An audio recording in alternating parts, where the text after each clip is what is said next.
طلعنا ولا لسه؟ طالعين شكلنا بقينا هوا. السلام عليكم ورحمة الله وبركاته ومغفرته ورضوانه، وأهلا بكم وسهلا ومرحبا. بسم الله. أولا رمضان كريم عليكم. رمضان ده أنا كنت في مرحلة المخاض عشان بنطلع الكورس، لكن مش هسيبكم في رمضان. إن شاء الله في حاجات مهمة جاية، يمكن خلال أيام قلائل جدا هيطلع كذا حاجة رائعة.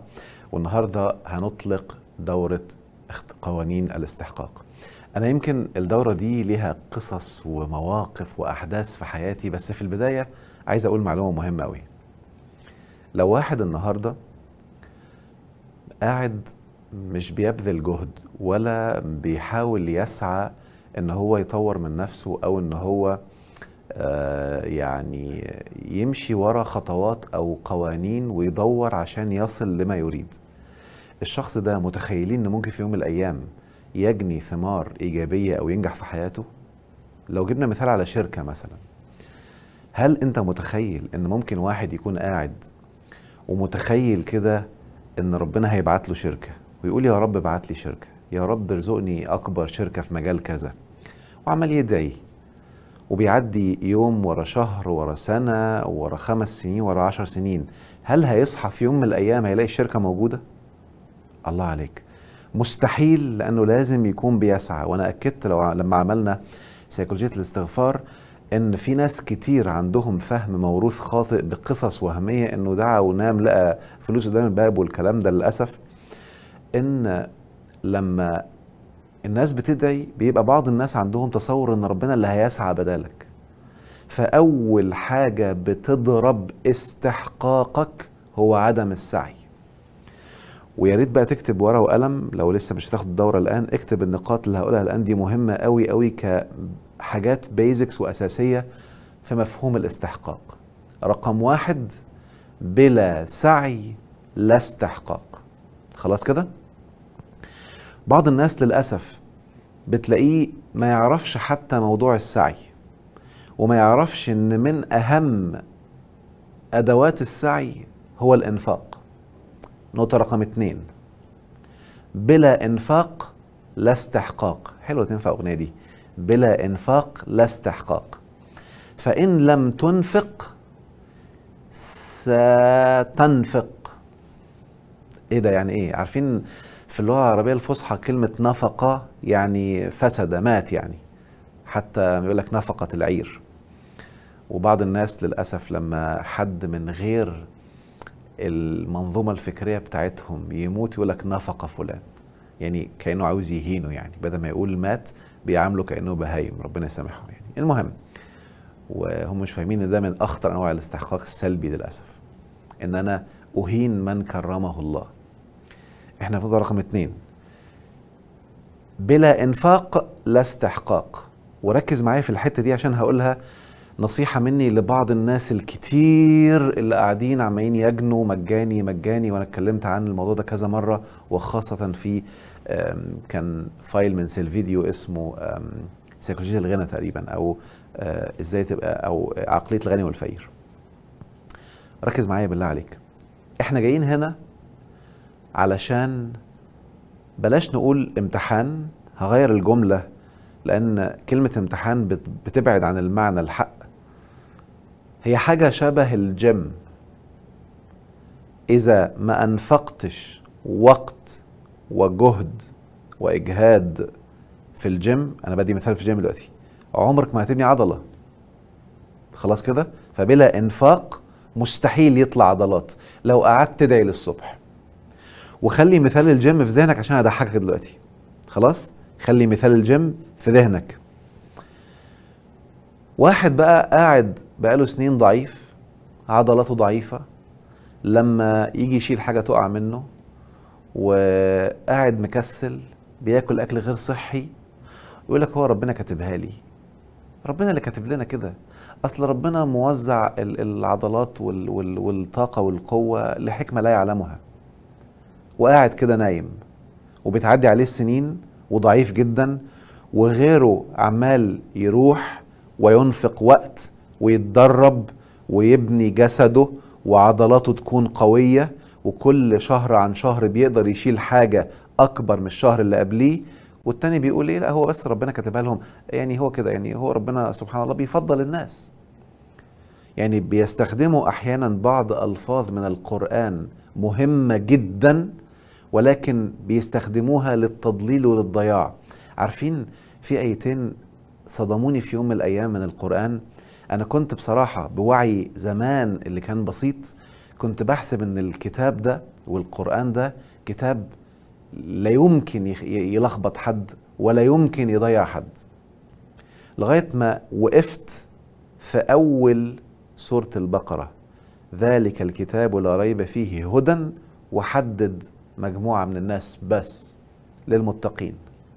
يعني إن لم تكن من المتقين والله ما هيهديك وهيفضل جنبك وهتعمل طول حياتك مسابقات، ها ختمت رمضان، ختمت كم مرة، بغبغت كم مرة، لكن هدى انسى، مش هيهديك ولا يوديك في أي اتجاه. ده كان أول إشارة ظهرت بصورة كانت بالنسبة لي مفاجأة. وخلي بالك حتى في التجويد الآية ممكن تتنطق بطريقتين، والطريقتين بيدوا معنيين مكملين لبعض بحالة من العمق. ذلك الكتاب لا ريب فيه وتقف، هدى للمتقين، دي طريقة في التجويد وفي القراءة. الطريقة التانية كمان صح وبتدي منظور مختلف عشان تكتمل الصورة. ذلك الكتاب لا ريب فيه هدى للمتقين، حلو كده. فالوقفة اتغيرت، اتغير شكل الكاميرا اللي بتديك تصور للمعنى. المهم ان المتقي بياخد الهدى.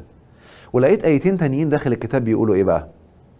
رقم 1، وركز معايا بالراحة كده، يقولون ماذا أراد الله بهذا مثلا، أو ماذا، مش فاكر يقولون ولا لا، بس ماذا أراد الله بهذا مثلا، يضل به كثيرا ويهدي به كثيرا وما يضل به إلا الفاسقين.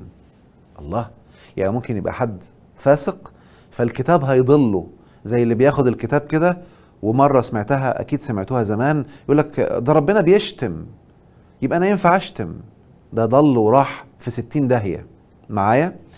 واحد بمسمى القرآن فسقه يمسك الكتاب يقول لك فاقتلوهم، يلا روح أموت وأقتل وأضرب، وهو منظومة الفهم عنده مختلة.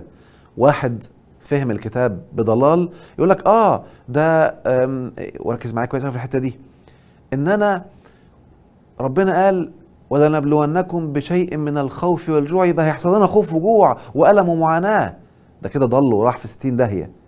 وهتفضل طول ما انت بتاخد المعنى الخطأ لانك فهمت آية متشابهة، يعني ينفع تتفهم بكذا معنى، وانت ما مسكتش الكتاب بصورة كاملة عشان تشوف المتشابه والمحكم وتدركه، هتضل خلاص. وفي آية كمان خليني اقولها عشان ما بقاش يعني قلتها غلط او ما بتبقاش هربت من دماغي. لما الواحد بيعتمد على الحفظ، اسكتوا، الكورس ده بالذات اكتشفت ان انا من كتر اعتمادي على الميموري في الحفظ بتاعي القديم كان في ايات اتغيرت كتير وانا مش واخد بالي. لما بقينا بنراجع بتكست القرآن اكتشفت ان لازم اعيد الحفظ بتاعي تاني. كانت بالنسبة لي مفاجأة كبيرة يعني. بصوا الآية دي كده كانت كبيرة وخطيرة قوي.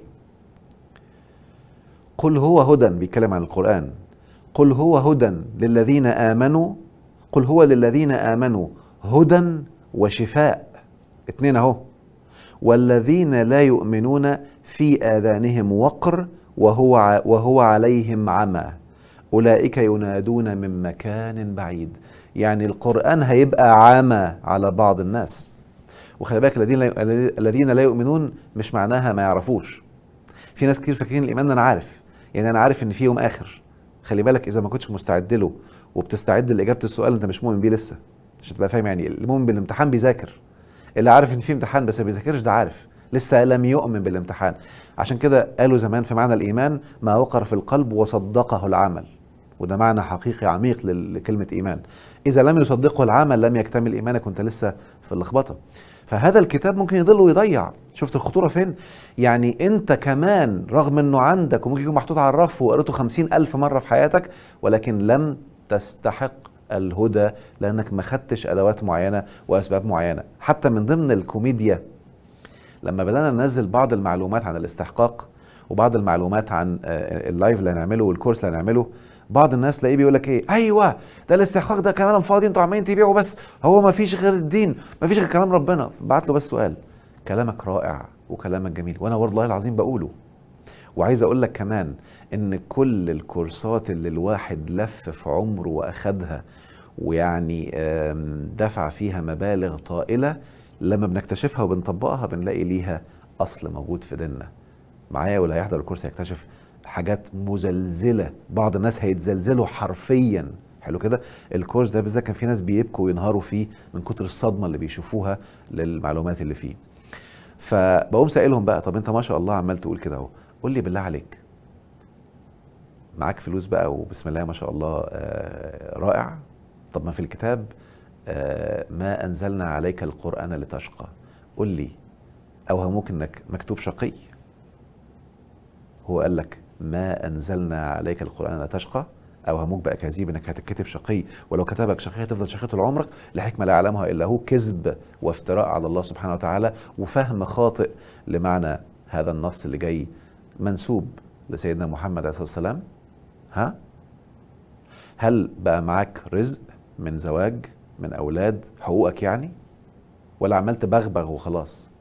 ولا أوهموك باسم الدين إن الظالمين بيمكن لهم وإنت يا حرام؟ وأوهموك باسم الدين إن أنت ممكن تكون مكتوب لك الفقر فارضى واصبر واحتسب؟ وفي هنا حتة خطيرة قوي، هقول قاعدة وهقول الحتة دي. احنا لسه في رقم 2، إن لم تنفق بلا إنفاق لا استحقاق. انت لازم هتنفق لكي تستحق اي نوع من الانفاق. ممكن تنفق عمر، وفي ناس والله ممكن يكونوا النهارده بيشوفونا بقى لهم 70 سنه و80 سنه. كان حاضر معايا واحد في مره عنده 70 سنه، جالي في جلسه وكان منهار، انا والله العظيم بكى بصوت جوه الكورس وقعد يبكي ويبكي يبكي. يا جماعه اهدى بس وهدوه في ايه؟ قال انا ازاي ما كنتش عايش ازاي ما عرفش المعلومات دي دلوقتي؟ فانفق 70 سنه لغايه ما جه يعرفها دلوقتي، ما انفقش جهد وتفكر من بدري عشان يعرفها، وفضل مصدق كلام خطأ عن الإله متوارث دمر ودمر أشخاص كتير. فلازم هتنفق عشان تتعلم، يا هتنفق عمر ووقت كبير جدا من عمرك، يا هتنفق من صحتك، ولما تتعب ويحصل لك لخبطه وتبدا تبحث ويتقال لك مفيش امل وتبدا لا اكيد فيه وتبدا تدور لغايه ما تطلع المعلومه وتلاقيها. وفي ناس استنوا لما انفقوا من صحتهم وانفقوا من عافيتهم ومن طاقه خلاياهم وبعدين اكتشفوا المعلومات. خلاص كده. يا اما هتنفق من الراحه والاستمتاع بتاعك، يعني هتبقى متعذب متألم موجوع، اللي بيسمى الآن في علم النفس بقى الإحباط والاكتئاب والمعاناة. كل ده إنفاق على فكرة. تنفق تنفق تنفق، يا تتعلم يا تموت، لأنك لو لم تنفق ستنفق، هتضيع هتموت. وياما في ناس، يعني حتة مهمة قوي قالوها زمان في المقولات كده، مش فاكر مين اللي قالها، من لم يأتي على الدنيا بزيادة فهو عليها زيادة. مش فاكر النص كان إيه. بسم الله. من لم يأتي على الدنيا بزيادة فهو عليها عالة أو زيادة، حاجة زي كده. المهم يعني أنت ما ضفتش ما أنفقتش شيء، فأنت هتبقى شيء زائد، هتموت بقوانين ربنا في الكون عشان الأرض تهضمك وتستفيد منك وتتحول بعد كده بترول بقى ناس يستخدموه والزرع ياكلك يبقى خلاص استفدنا منك، بدل ما أنت كنت عايش مستهلك وما كانش في حد مستفيد منك وأنت فاكر أنك بتحسن صنعة. حلو كده. وحد قال لك شويه حاجات دروشه كده عاملها عشان يبقى ربنا راضي عنك واخرتك هي اللي تبقى زي الفل. انا هقول جمله ربنا سبحانه وتعالى هيحاسبني عليها يوم القيامه، وهتعلق كده من رقبتي وحنجرتي اللي قالت الكلمه دي، وانا مستعد لهذه اللحظه ولهذا اليوم بمنتهى القوه. والله الذي لا اله الا هو، قسما بمن خلق الكون وانزل الكتب وانزل الرسل، لو ما عشتش الجنة هنا وما خدتش وعود ربنا في الكتاب هنا، فانت ماشي غلط وحياتك واخرتك هتبقى مصيبة، لانك في الاخر هتكتشف وهتصدم لما بعض الحاجات اللي انت كنت بتعملها ما تعرفش جاية منين وتظن ان هي الصح، ويجي يوم القيامة كل اللي انت عملته وقدمنا الى ما عملوا من عمل فجعلناه هباء منثورا، وتضيع لان هم اوهموك ان ده اللي هيدخل الجنة وانت ما تعرفش جاي منين. فإذا ما كنتش عايش الدنيا هنا، في الدنيا هنا خدتها واستمتعت بالرزق واستمتعت بالعافية وخدت جزاء اللي ربنا كتبه، حتى ولو أن أهل القرى آمنوا واتقوا لفتحنا عليهم بركات. لو أنت ما جالكش البركات اوعى تقول إنك مؤمن. ده معادلات. هقول قاعدة خطيرة جدا، معلش اكتبها كده، رقم 3 من ضمن الاستحقاق. اللي بيشغل عقله، من يستخدم عقله ويتبين يستحق أن يعيش النعيم. من يطفئ عقله وياخد كلام من بشر وماشي وراهم كالأنعام، وسورة الأنعام كلها بتتكلم عن الموضوع ده، وماشي كالأنعام، هيفضل عايش في جحيم وهو يظن أنه يحسن صنعا. وركز كده في الآية دي، الذين ضل سعيهم في الحياة الدنيا. يعني السعي بتاعك ضل في اتجاه الغلط، فتلاقي الهدف ما حصلش ويوهموك ان ده ربنا عاوزه وهو ده الصح. فاهم اقصد ايه؟ اذا طالما السعي اللي انت بتعمله ما جابش النتائج، فاعرف ان سعيك ضل، انت ماشي غلط. فانتبه للقاعدة دي. احنا لسه في رقم 3، ان لم تستخدم العقل وتتبين لن تستحق. ومن القاعدة دي اقول معلومة خطيرة جدا يؤسفني، يمكن من نعمة ربنا عليا ان كنت علمي دارس فيزياء وكيمياء واحياء وهندسة وخدنا معادلات وبما ان واذا، فيؤسفني ان كل من تصدر للتحدث عن الدين في فترة زمنية تتعدى 700-800 سنة كانوا أدبي بتوع حفظ بس. وفي الفترة دي كانوا بيضخموا أي حد بيحفظ. لو سمعت لك الصفحة فين والرقم فين ومكانه فين بينبهروا بيه، مع ان ده في مجال العلم لا شيء. النهارده الكمبيوتر بيحفظ احسن من اي بني ادم، لكن ما بيفهمش. حلو كده؟ لكن اللي بيستوعب وبيفهم هو ده المهم. ففي الدين اللي بيستخدم عقله، يعقلون من أولي الألباب، هو ده اللي بيتبين، هو ده المهم، مش اللي بيحفظ. وبالتالي لما جه حفيظة كتير بقى ما يقدرش يخرج بره إطار اللي هو سمعه قبل كده، بيتخض بيتلخبط، ولأنه حافظ بيسمع حاجات هو نفسه مش مقتنع بيها. كم مليون بني آدم حافظ مقولة إن كذا حاجة من البقوليات أو حاجة من المزروعات شفاء من كل داء، هو حافظها 1000000% وبيرددها بقاله طول عمره وهو مريض وعمال ياكلها كل يوم. مفيش مخ معايا، ما شغلش مخه. طب ممكن تطلع كذبة، ممكن تطلع وهم، لأن في اللي فاهم قوانين الحياة لا يمكن لو انت بتسعى سعي سلبي يجيب مرض، لا يمكن تتشافى بأكل. لازم تاخد جزاء السعي، ولو السعي ده لا زال مستمر مفيش أي شيء في الكون يشافي المرض بتاعه.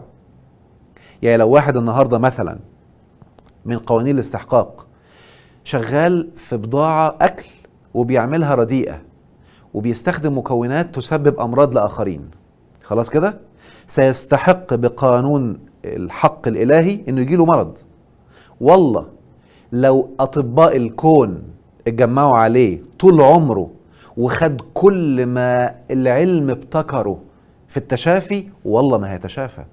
فأصلا اللي فاهم قوانين الاستحقاق يعرف إن مستحيل شيء يشافي من كل مرض، لأنه بقى يستخدم العقل، بدأ يفهم، مش بيبغبغ بكلام موروث حتى خايفين يفكروا فيه لأن اتكتب جنبه قال رسول الله. طب مين قالك اللي كتب ده كتبه صح؟ ده واحد زيك ممكن يكون غلط مع احترامي ليه، لكن العقل اختفى وطلع فئة بتقولك اوعى تستخدم مخك. لا، ده احنا هنفهم الدين بفهم السابقين. يعني مخك انسى خلاص، يعني خلاك كالأنعام، وبالتالي بدأت الأمة تنهار وما فهموش قوانين الاستحقاق. حلو. فنرجع لرقم 2 بقى، إن لم تنفق.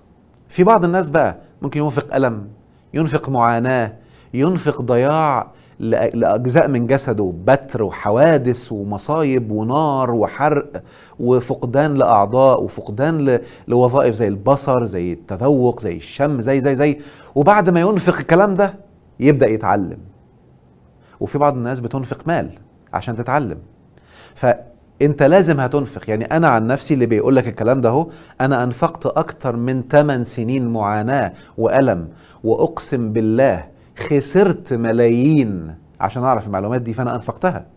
لان ممكن بعض الناس اللي يبقى عنده مرض عمال ينفق ادوية وادوية، لو جيت تحسب كده لو فضل مريض سنة ولا سنتين، الرقم اللي صرفه وأنفقه على الحاجات دي كلها، وبيعمل حاجات لسه ممكن تخليه مش مستحق ياخد المعلومة، وحد أنفق عشان يعرف معلومة فوفر على نفسه وقت، وفر جهد، وفر معاناة، وفر ألم، وفر أمراض، عشان هو واعي إن أنا لابد أن أنفق، واعي لأحد أخطر القوانين الكونية: لن تنالوا البر حتى تنفقوا.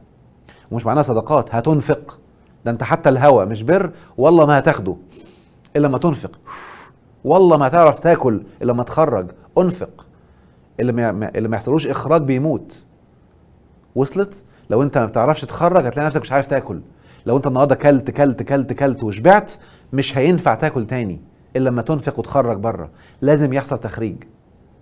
وبالتالي التخريج ده بقى انت مش مدرك انه انفاق لانك سايب نفسك وفاهم ان الحياه كلها مجانيه. لا بالعكس، حتى كتاب ربنا اللي انا بعتبره خريطه الكنز هو عندك وبين ايديك وعند كل الناس، والله ما هتاخد منه الا لما تنفق، والله ما هتاخد كنوزه لما تقعد وتنفق وقت وجهد وتدبر وتعرف معلومات عشان تعرف تستحق. ما فيش شيء في الكون مجاني، حتى الهوى. فاللي مش فاهم الكلام ده ومش مدرك قوانين الاستحقاق انك لازم تسعى ولازم تنفق، بيضيع وقاعد بقى.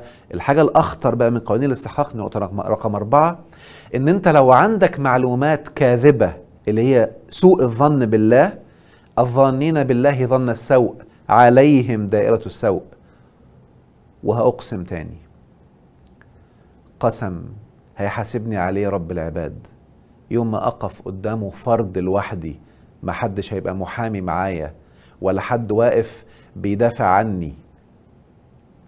والله الذي لا إله إلا هو، 99% ربما أقل شوية أو أعلى شوية عشان أنا بقسم، مش متحددة 100%، 98، المهم فوق 90% من اللي بيعبدوا الله بيعبدوا صنم في دماغهم اتحط لهم ما تعرفش منين، من حد قال لك جملة وانت صغير، حد من بابا، حد من ماما، ايا كان هو مين.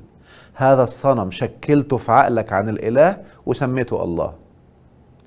إذا ما كنتش غني فأنت بتعبد صنم مسميه الله، إذا ما كنتش سعيد مستمتع فأنت بتعبد صنم مسميه الله، إذا ما كنتش في كامل الصحة والعافية فأنت بتعبد صنم مسميه الله. شوف معلوماتك جت منين وكسر الصنم ده.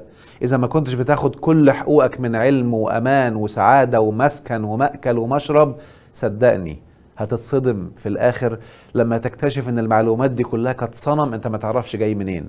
حتى اللي ألحد هو صنم اتحط له عن الإله فبعد عنه وكرهه. اللي كره الدين بسبب صنم اتحط له عن الإله. معظم الناس عندهم أصنام مسمينها الإله. اوعى تفكر انك انت زي ما في ناس انت شايفهم بيعبدوا اصنام مسمينها الاله انك انت مش زيهم. اخطر صنم في الكون هو اللي في العقل، وبعد كده حولوه لبره ماده. هو الاصل بيبدا الصنم في العقل، وكل كلمه صنم في القران هي بيعني بها العقل. وبالتالي بعض الناس، شوفوا اللي حضر كورس قوه الكلمه والتفكير، كسرنا اصنام كتير. الاصنام دي اللي في العقل هي اللي بتمنع الناس من الوصول. وبالتالي مهم تكون مدرك بقى ان الموضوع بيبدأ بالقناعات. اذا كنت تظن ان ربنا هو اللي خلق الكون كده وهيبقى فيه مظلومين وبيعانوا، فانت وقعت في الصنم ده. قلتها لك قبل كده وعدتها 100,000 مرة بقانون المعادلات. ركز معايا. يا ايها الذين امنوا عليكم انفسكم يساوي النتيجة لا يضركم من ضل اذا اهتديتم. معادلة. اذا حد ضال ضرك، اعرف انك لسه ما اهتدتش ولسه ما ركزتش في نفسك. وصلت؟ اذا حد ضال ضرك، اعرف ان ده اشارة بتقولك انت لم تهدى بعد، في اخطاء بتعملها، راجع حساباتك، في قوانين خطيرة ربنا وضعها في الكون. مفيش حاجة اسمها ان ده ربنا كتب له كذا وده كتب له كذا، كل دي اكاذيب لفهم على فكرة انا بسميها اكاذيب، بس ممكن اللي قالها كان تدبره، كان تفكره. المصيبة انك خدتها منه من غير ما تفكر، يعني هو هياخد ثواب عليها.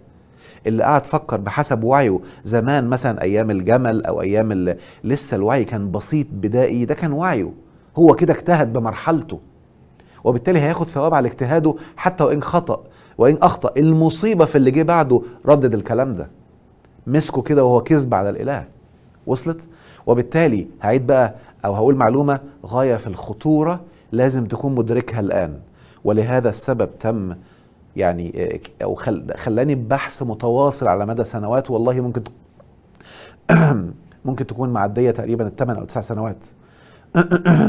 احنا صايمين، كنت اقول له هات ميه. بسم الله.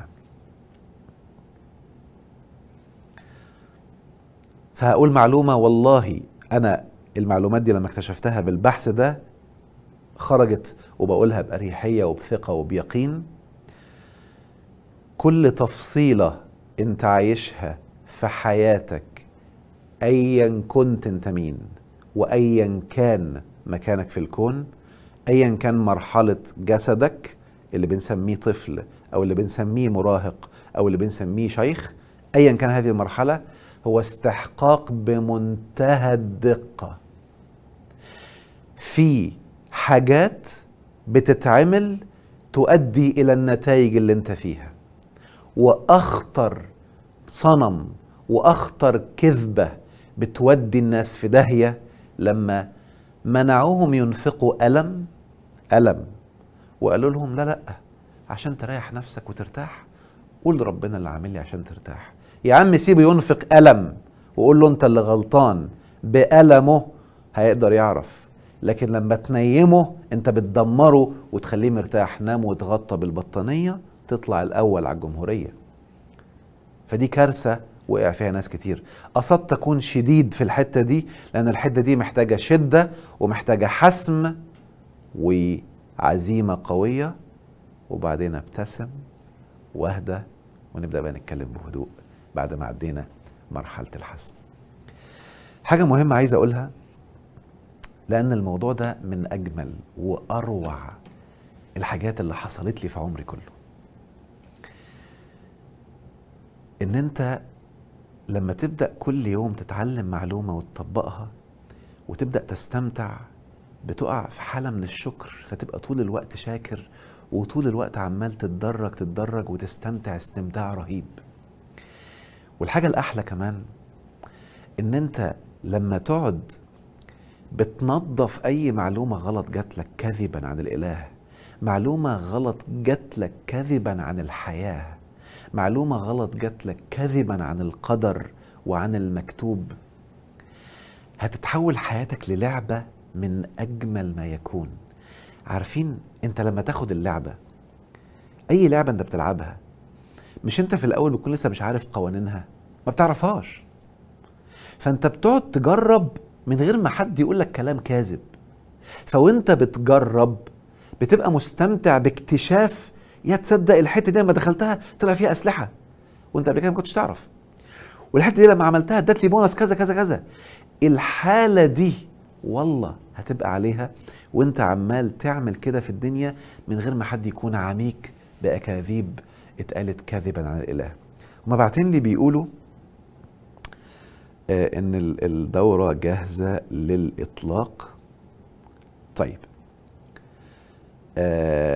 خليني الأول قبل ما أطلق الدورة عاوز أشكر من كل قلبي كل حد اشتغل. يعني الفريق كان شغال بمنتهى الاستمتاع، بمنتهى الحب، بمنتهى المخمخة والإحسان، وأكيد لمستوه في تفاصيل كتير حتى في مجرد الإعلانات اللي اتعملت.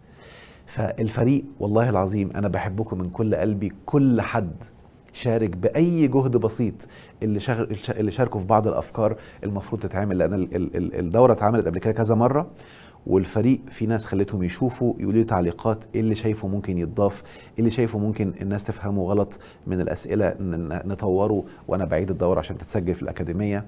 فكل حد عمل إضافة وكل حد قدم حاجة. صدقني، واحد أنا بشكرك من كل قلبي. رقم 2 استحقاق بكل نفع هيحصل لكل نفس بشرية هتشوف المعلومات دي هيعود عليك أضعاف مضاعفة وهتلمسه الفترة الجاية، أيا كان مساهمتك في خروج هذه الدورة بأي فكرة بأي شكل بأي معلومة.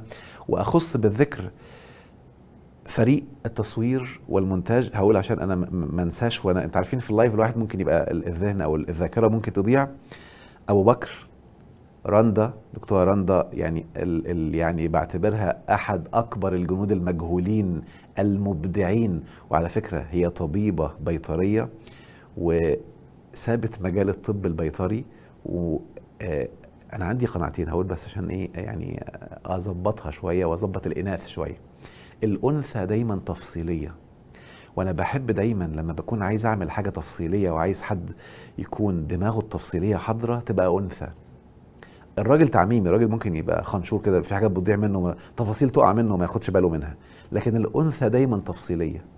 والاطباء واللي دايما مركزين في العمليات، لانها دخلت عمليات وعملت تستات وعلى اعضاء وتشريح والكلام ده، فالاطباء من الاناث دايما اكثر تفصيلا، والاطباء من الذكور بيكتسبوا التفصيل، وخصوصا اللي بدا يعمل حاجات تفصيليه، اللي بدا يعمل زي الرسم مثلا، برضو اللي بيبدا يعمل وظيفه فيها تفاصيل يعني بتنمو عنده التفاصيل، وبالتالي بيبدا يبقى مبدع اكتر. فهي طبيبه وانثى، فبتعمل تفاصيل من اجمل ما يكون، ربنا يحميها ويبارك فيها يا رب. ولما بتركز في الابداع بتبدع ما شاء الله. نانسي بابداعها ومشاركتها الرائعه بافكار كتير، واحنا بنسجل ومعلومات، وكانت دايما لا لا لا مش عجباني عيد يا بنتي، وياما وساعات بنعمل يعني نقاشات كتير ونوقف ونقعد نتناقش، ويا مره تقنعني ومره اقنعها. هشام، عمرو، وهبه، وهيثم، ومحمد مدحت، والفريق بتاع البراندنج سارة وتيمور، وفريق الدعم الفني في الأكاديمية كريم وإسلام وسلمى، وفريق المحتوى، وكل الناس اللي ما شاء الله عليهم ساهموا بكل تفاصيل حصلت في الدورة دي. أشكرهم من القلب، ويا رب ويا رب إن شاء الله ياخدوا استحقاق أروع بحجم النفع اللي هيحصل عند الناس اللي شافوه. عبير في السوشيال ميديا، وكل فريق مؤسسة عمارة ومركز النعيم اللي جاهزين دايما لاستقبال كل استفساراتكم ومساعدتكم إن شاء الله مع إطلاق هذه الدورة. طيب احنا متفقين على كلمة سر، ما اتفقناش بصراحة بس أنا بقول كده خلاص يعني. يلا ممكن تطلقي الدورة الآن يا رندا، وبلغيني أول ما تطلقيها عشان أعلن إنها الآن جاهزة إنك تشترك فيها وتستمتع بمشاهدتها. عاوز بس أقول لك وأكد على حاجة مهمة قوي، الدورة تقيلة وفعلا فيها معلومات دسمة، وأنا متعمد أستخدم مصطلحات مجعلصة. هتعرف وانت ماشي ليه استخدمت المصطلحات دي، وهفضل واخدك حتة حتة عشان تفهمها اكتر. ممكن تلاقي في اول الاجزاء او الاربع خمس ست فايلات تبقى المعلومات تقيلة وتحس انك تهت، كمل معايا، بس انا قاصد اعمل كده علشان الحالة اللي بتكون فيها من ان انت عايز تعرف بس لسه مش ماسك، بتحفز العقل، وحرفيا بتنمي اعصاب بتنمو وترتبط في المخ حرفيا ومتصوره للي عملوا او الاطباء اللي عملوا دراسات حول موضوع الاعصاب، وازاي لما تعرف معلومات معينه بيتم نمو اعصاب حرفيا بتحصل في الدماغ. فانا عارف كويس قوي، يعني انا الحمد لله دراستي في علم نفس التعلم وفي الطاقه يعني مستثمرها جدا اثناء حتى القائي للدوره، وبالتالي خليك ماشي خطوه خطوه، ما تستعجلش، ما تخش بقى يلا وهوب يلا اتفرج وبص هنا ونط هنا والفايل اللي بعده والفايل اللي قبله، لا، امشي خطوه خطوه عشان تقدر تستفيد باذن الله وتبدا تجني اكبر ثمار. وحتى لو لقيت نفسك مش فاهم في حته، الفايل اللي بعديها هيديك حته كمان وحته كمان عشان تبدا تنور، وتلاقي في الاخر خالص الدنيا كلها بقت واضحه زي الشمس. تم الان اطلاق دورة قوانين الاستحقاق، جاهزة لاستقبالكم، تبدأوا الآن تقدروا تشاركوا. والشباب في كل الوكلاء في الدول العربية عندهم جاهزين الآن، ممكن كمان تبدأ تشترك معهم. وكالعادة احنا بنعمل دايما مسابقة جميلة كده بحب أعملها يعني مساعدة كمان أكتر وتشجيع أكتر اللي بيشتركوا معانا، إن احنا بكرة وبعده دايما بنسيب يوم او يومين، خليناها بعد كده يعني قعدنا كذا كورس سيبناها يوم وفعلا كان في ناس ما بتلحقش فخليناهم يومين. خلال اليومين دول بنبدأ نعمل سحب، ان شاء الله هنطلع لايف على يوم 21 الساعة 5 برضو بإذن الله، علشان نعمل سحب لليومين دول. الناس اللي شاركوا في الدورة هياخدوا جوائز رائعة، ويمكن ازود العدد المرة دي، يعني انتوا عارفين رمضان بقى بيحب الكرم، فان شاء الله هتبقى رائعة بإذن الله، وهيبقى في مفاجآت حلوة وحاجات جميلة هياخدوها ان شاء الله. فهنعمل السحب ان شاء الله بعد يومين كالعادة لما نطلق اي دورة جديدة. هاخد بعض الاسئلة لبعض الناس اللي بيسألوا. حد مثلا كاتب اسمها SLEM سليم ولا SLEM خلاص. ما الفرق بين الابتداء والاستحقاق رندا بعتلي بتقول لي لغايه يوم 12 يوم 20 ابريل، يعني الناس اللي سجلوا لغايه الساعه 12 بالليل 20 ابريل هم اللي بيتم عليهم السحب، لانهم بعد كده بيقعدوا يجهزوا. وانا بصراحه بعمل معاهم حاجه يعني بيبقى فيها اجهاد شويه عليهم، بس انا بحب دايما الاولد ستايل، بحب نطبع الاسماء ونحط الايميلات ونقصقصها وتبقى ورق قدامنا، مش سوفت وير يعني او حاجه سوفت وير على الجهاز او على الكمبيوتر. فهم هيبداوا يجهزوا، فيوم 20 بالليل هيتوقف، يعني اللي هيسجل بعدها مش داخل في السحب. يوم 20 هيتوقفوا وهيبداوا يجمعوا بقى يوم 21 الصبح، عشان يوم 21 في اللايف نكون طلعنا الاسامي ونعمل بقى السحب عليهم والقرعه عليهم. انا بحب كده يبقى في قدامي ورق واقعد انقي. انا الحته دي بحب فيها بقى اولد ستايل. I am an old style. المهم نرجع للسؤال بتاع سلمى او سالم. سليم، هي صورة بنت. المهم، ما الفرق بين الابتلاء والاستحقاق وكيف نفرق بينهما؟ شكرا. طيب، فاكرين لما عملنا انا عامل لايف اسمه سيكولوجية الابتلاء، وكلمة ابتلاء اكدنا عليها ان هي ابتلاء ايجابي وابتلاء سلبي. حلو؟ يعني انت، وركز معايا كويس قوي، انت في اللي بيجيلك ده امتحان ليك. جالك حاجات ايجابية، ده امتحان هتعمل بيها ايه، هتستثمرها في ايه في الحياة. وجالك حاجة سلبية، هتعمل فيها ايه، حالة الرضا والسخط اخبارها ايه، حالة التساؤل، طب ليه جالي الاستحقاق ده وبدور عليه، فانا عمال ادور او هكذب على ربنا اقول هو اللي كاتبها لي، اصبر واحتسب وخلاص. لا، هو الصبر مهم، بس هو مش غاية، هو وسيلة. للأسف هم مش عارفين يفرقوا ما بين الغاية والوسيلة في التراث.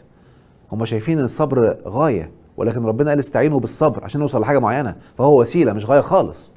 مش اصبر واحتسب واسكت، لا، ده انت عشان تعرف انت عملت ايه لازم تصبر. وصلت؟ المهم، والصبر مش معناه كتم زي ما شرحته كذا مرة قبل كده. فده اسمه ابتلاء، يعني امتحان. خلاص؟ استحقاق بقى الامتحان ده بتاعك انت. يعني ممكن انت تعمل استحقاق ان يجي لي الايجابي بس، ممكن تعمل حاجات تخليك تستحق يجي لك الامتحان السلبي. فانت باستحقاقك بتحدد نوع الابتلاء. انت متخيل؟ يعني انا هقولها تاني، وبرضو يعني انا متعمد اقولها كده عشان بعض الناس اللي بيجي لهم الشيطان يخوفهم ويحسسهم ان انا لما اقول لك هتبقى سعيد وهتبقى غني وهتبقى رايق وهتبقى مستمتع وهتبقى في كامل الصحه، ان انا كده بدمر الدين، بخرب الدين، بلخبط العقيده. انا مش فاهم الناس دي، ربنا يهديهم يا رب. خلاص كده؟ انت متخيل لما يبقى الفيروس اللي في الدماغ يخليك تتجنن وتشك، واستغفر الله العظيم يا رب، ده بيقول لي هبقى سعيد ومستمتع وهعمل اللي انا عايزه وهبقى اعوذ بالله، امال ربنا فين؟ وكاننا قطع شطرنج، وكأن من الدين انك تكون قطع شطرنج كده يتلعب بيك. يعني حالة غريبة جدا. خلاص كده؟ مع ان حتى واضحة للي ما بيفكرش في الكتاب، لمن شاء منكم ان يتقدم او يتأخر. يعني ايه شاء ان يتقدم؟ كل انواع التقدم، في الصحة، في العافية، في الفلوس، في الرزق، في الذاكرة، في البادي والجسم، في كل حاجة. لمن شاء منكم ان يتقدم او يتأخر. يبقى شاء من مين؟ منكم. لو انت بس الشيطان مسك لك آية متشابهة من الكتاب عن المشيئة وما فهمتش الآية المحكمة لمن شاء منكم، يعني خلي بالك، الله الذي يشاء شاء ان انت تعمل اللي تشاءه. هعيد الجملة تاني، الله الذي يشاء شاء ان انت تعمل اللي انت تشاءه. وبالتالي بعض الناس للأسف لما مش مدركين الموضوع ده، مش مدركين ان ربنا قالها للي بيشغل الحتة اللي اسمها المخ اللي في دماغه. هو القلب على فكرة مش المخ، بس ما علينا. للي قلبه واعي، لأن قلبه هو المسؤول عن العقل. وما تشاءون إلا أن يشاء الله. طب ثانية واحدة، أنا عايز أعرف بقى ربنا شاء إيه؟ هفتح الكتاب، لمن شاء منكم أن يتقدم أو يتأخر. هو ده اللي شاءه. أنت مخك فين يا متعلمين يا بتوع المدارس؟ أهو قال لي هو شاء أهو، ولا أنت حافظ مش فاهم؟ رقم 2، لو أنا شئت، ده دليل إنه شاء أصلا. ما هو بيقول لي وما تشاءون إلا أن يشاء الله. طيب وأنا شئت هشاء غصب عنه يعني؟ يبقى هو شاء لي أساسا، لأنه لو ما شاءليش أشاء مش هشاء. وصلت؟ يلا نقولها تاني 10 مرات. لو ما شاءليش أشاء مش هشاء، لو ما شاءليش أشاء مش هشاء. نخليها مسابقة واطلقوها بينكم كده. قولها 10 مرات عشان تفوق وتتحفر في اللاواعي. لو ما شاءليش أشاء مش هشاء، لو ما شاءليش أشاء مش هشاء، لو ما شاءليش أشاء مش هشاء، فطالما أنا شئت يبقى هو شاء. يا بني آدم، لو ما شاءليش أشاء مش هشاء، فطالما شئت يبقى هو شاء. الله، حلوة الجملة دي، أطلقوها ويلا نعتمدها بقى لمسابقات اللي عاوز يقول كلام يعني للي عايزين يركزوا. لو ما شاءليش أشاء مش هشاء، فطالما شئت يبقى هو شاء، لأنه قال لي وما تشاءون إلا أن يشاء، فأنا شئت أهو، يبقى معناه أن هو شاء. وصلت كده؟ المهم، فقاعد مستني إيه بقى؟ انطلق يلا. مهم بقى ساعتها تعرف الأسباب وتدوس، مش قاعد تقول لي لأ وكذا والكلام الغريب ده. ما علينا. بعض الناس عندهم معلومات برضو من الموروث، والله اسمعوني بالله عليكم، ركزوا في اللي هقوله، وانتوا أكيد عايشينه وشايفينه الآن، وربنا بيديكوا صورة من اللي حصل في الموروث كله. التاريخ النهاردة واحنا عايشين ونشاهده بأم أعيننا بأكبر طريقة في العصر الواعي الحالي الآن، اللي اسمها فيديوهات واسمها قنوات أخبار، وبنشوف من واقع الأحداث بعينينا. يعني كانوا زمان الخبر ما بيتعرفش غير جوه البيت، وإذا عرفته بتبقى حد جه قالك، فأنت مش عارف تتبين، ده أنت شايف صوت وصورة وألوان بالتفاصيل اللي بيحصل وعايشه، ومع ذلك بيتغير دلوقتي. هات لي أي حدث في العالم هتلاقي على الأقل رأيين عكس بعض دلوقتي. ناخد مثالين يا سيدي، اللي بيحصل في فلسطين دلوقتي هتبقوا عايشين وشايفين ناس بيتهموا أو شايفين الفلسطينيين مخطئين، وإن هم إرهابيين، وإن هم ولاد كذا كذا، والإعلام بيدعم الكلام ده بقوة في الغرب. فاهم قصدي؟ وبيتكتب ده وانت شايفه بعينيك، وشايف اطفال بتموت بعينيك. محمد الدرة، ايمان حج، والتفاصيل اللي ياما شفناها بعيننا وياما اتقطعنا لما شفناها.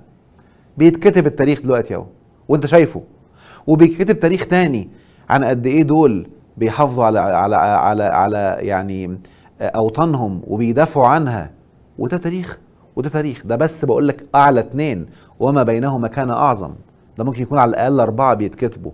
تخيل بقى بعد 100 سنة ما حدش شاف الفيديوهات دي وما كانش في فيديوهات، فجاي لنا كتب، هتعرف مين الصح ومين اللي غلط. ده اللي حصل في الموروث. بعض الناس اللي عايشين في ألم وعايشين في معاناة، لو جاله قصتين لنبي هياخد القصة اللي فيها ألم ومعاناة. مش هيعرف عن سيدنا يوسف إلا السجن والجحيم والضياع وتآمر أخواته عليه ورميه في البير، ويقف عند كده. ما يعرفش بقى هو اتعلم ايه وظبط استحقاقه وربنا علمه ايه عشان الاستحقاق يعلى، فعاش بعد كده عزيز مصر. ما يعرفوش دي، ما يعرفوش قوانينها ايه، هو بس مركز في الأولى بس، ويقولك اصبر واحتسب وخلاص. ما يعرفش بقى ايه التفاصيل، ما يعرفش ان هو اللي شاء واخد بالاسباب، لان من اهم اسباب المشيئة وادواتها والدعاء رب السجن احب الي. ما يعرفش انه عمل كده. ما يعرفش ان هو لما ما رجعش لربنا مباشرة وظن ان عزيز مصر هينقذني، فقال له اذكرني عند ربك، فكان بيسقي ربه خمرة، وربه هنا معناها عزيز مصر.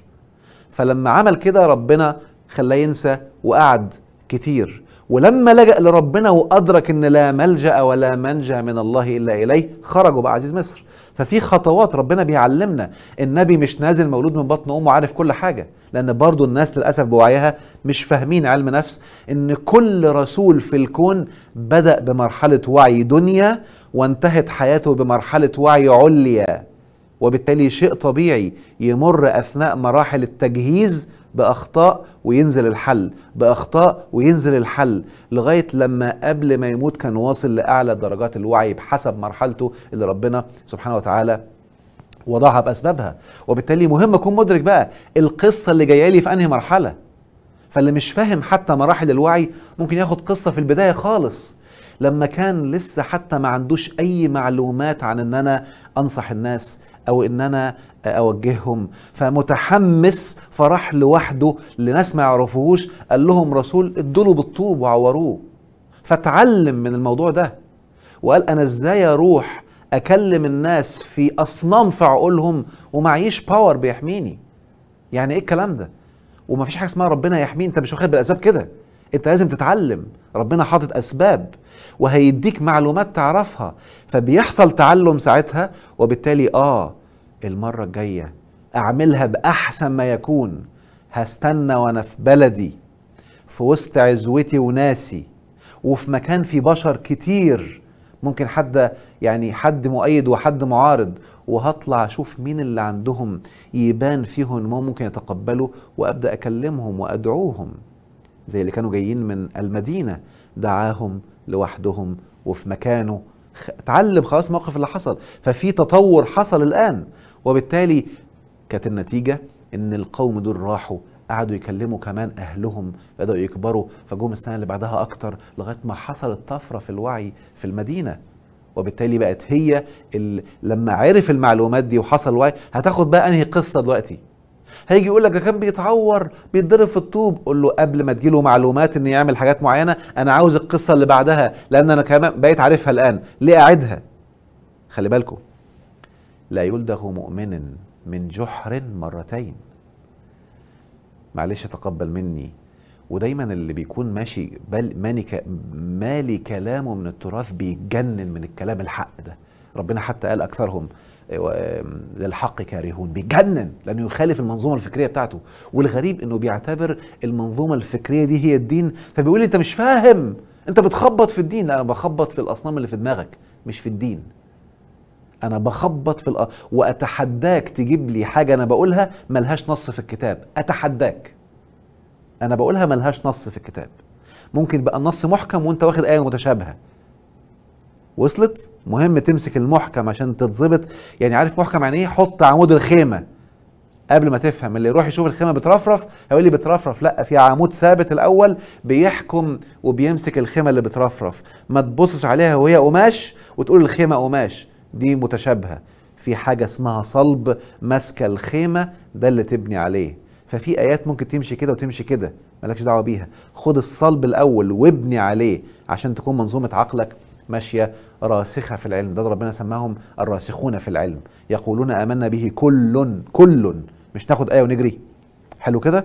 وبالتالي مهم ان انا ابص على الايه المحكمه مش الايه المتشابهه. نرجع لموضوعنا بقى. فلما انا الجمله اللي هقولها الان وركز معايا فيها بالله عليك، اللي بيجيله مشكله حصلت لنبي يعرف أنه ليس مؤمن، لأنه لا يلدغ مؤمن من جحر مرتين. أنا النهاردة لو حصلت لي مشكلة حصلت لأبويا وأنا عايش معاه وشايف اللي عمله جاب نتيجة، يبقى أنا مش مؤمن. وفي نفس الوقت شفت هو حلها إزاي ووقعت فيها تاني. يعني تخيل كده مثلا، تخيل كده رسول ماشي، هديك مثال بديهي بسيط وكبره بقى في كل حياتك. رسول ماشي ما خدش باله من حفرة وقع فيها، ما ده جزاء لكل البشر. معايا؟ انسى خدعة المعصومين دي. خلاص، يونس الحوت بلعه ليه؟ ايه اللي حصل؟ ايوب ايه اللي حصل له؟ ليه كل الكلام ده؟ في قصص ربنا مديها لنا عشان نفهم ان في حاجة حصلت، وده مش معناه يعيبه، لا، هو بشر. وصلت؟ الرسالة اللي جايه له هي اللي فيها العصمة، لكن بشريته بشر. ايه المشكلة؟ يحصل خطأ، ايه المشكلة يعني؟ كبشر مش كرسالة. خلاص؟ لما بيقول الرسالة بيقولها بالنص، مفيش حاجة اسمها خطأ فيها، لكن البشرية عادي. فمثال، رسول ماشي وقع في حفرة، خلاص كده؟ ينفع يجي حد يقول لك هو انت هتبقى احسن من الرسول وانت ماشي ما تاخدش بالك ووقع في نفس الحفرة؟ ده ايه ده؟ ده ايه ده؟ ده مؤمن ده؟ ولا انا لما وقع في الحفرة وقام انا هنتبه فهاخد بالي فهتعلم وربنا علمني عن طريقه؟ وما الرسول جاي بيعلمنا ليه؟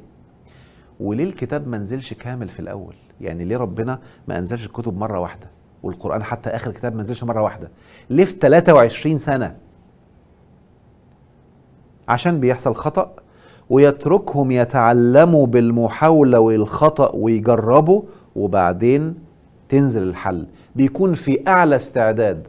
وعشان كده اللي بيسأل ليه الدورة دي مش في الأول؟ لو خدتها في الأول مش هتستفيد منها الاستفادة اللي هتستفيدها لما تجرب وتحقق نتائج. ولسه حتة، طب ليه؟ ولسه حتة كده. الوعي بيكتمل، في انفاق حصل ولسه حتة، فالوعي بيعلى. عشان كده بأكد الدورة دي مهمة جدا، على الأقل تكون أخدت كورس قوة الكلمة والتفكير عشان تبدأ تكسر أصنام هتمنعك عن وعي معلومات مهمة فيها.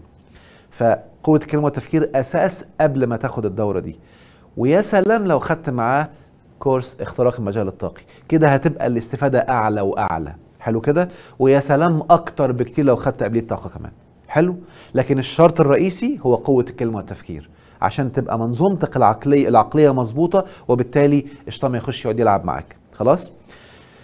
فمهم جدا اكون واعي بقى ان مفيش حاجه اسمها عشان حد وقع فيها قبل كده يبقى انا هقع. عشان كده للاسف، ركز معايا كده بقى، بياخدوا ايه متشابهه، هقولها دلوقتي، يمكن مش فاكر قلتها قبل كده ولا لا، انا بقولتها في كورسات كتير بس هقولها النهارده اول مره على الهواء، او مش فاكر اذا كانت اول مره ولا لا.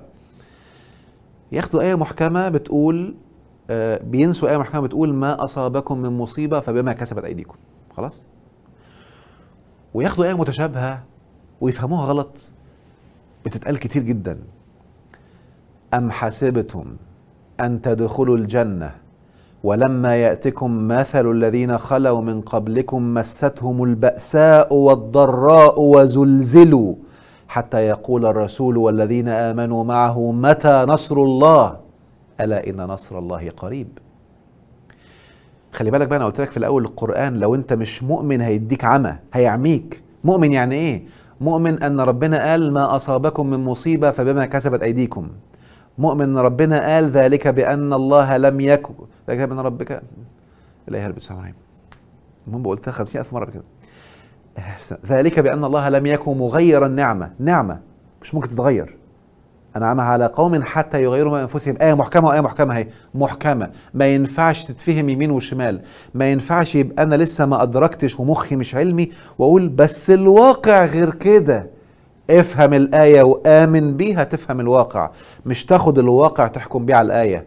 لأن بعض الناس أصبح الواقع عندهم طاغوت يحكموا بيه على الآيات، مش العكس. أمال هي اسمها إيمان ليه؟ ليه ما سمهاش شهادة؟ الإيمان يعني قبل ما تشوفها في الواقع لازم تؤمن بيها لكي تراها. إن لم تؤمن والله ما هتراها. وده اللي بيضيع، اللي بياخد من الواقع ويحكموا على الكتاب، هو ده اللي قاعد يقول لك طب ما بيحصل كذا، طب ما الأطفال. يا عم آمن الأول بالكتاب إن لا يمكن حد يكون مظلوم، وإن أي حد جات له مشكلة هي بسببه، آمن هتشوفها ساعتها. لكن قاعد تقول لي إزاي ومش راضي تؤمن لأنك مش شايف، خليك بقى وعامل لي فيها مؤمن. وصلت؟ أنت حتى مش فاهم كلمة إيمان أصلا. لا يمكن يكون إيمان في حاجة بتتشاهد بالعين اصلا. هو كل بنود الايمان ما ينفعش تشوفها بعينيك، ما ينفعش تشهدها اساسا. اذا كانت الله وملائكته وكتبه، ما شفتش سيدنا محمد بياخد الكتاب تؤمن، كله ايمان. وصل كده؟ كله ايمان، وملائكته وكتبه ورسلي واليوم الاخر، ما ينفعش شهاده. ولو جت شهاده ما عادش ينفع الايمان.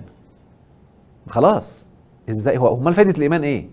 الايمان اصلا فايدته ان قبل ما الواقع يحصل تؤمن عشان يحصل لك.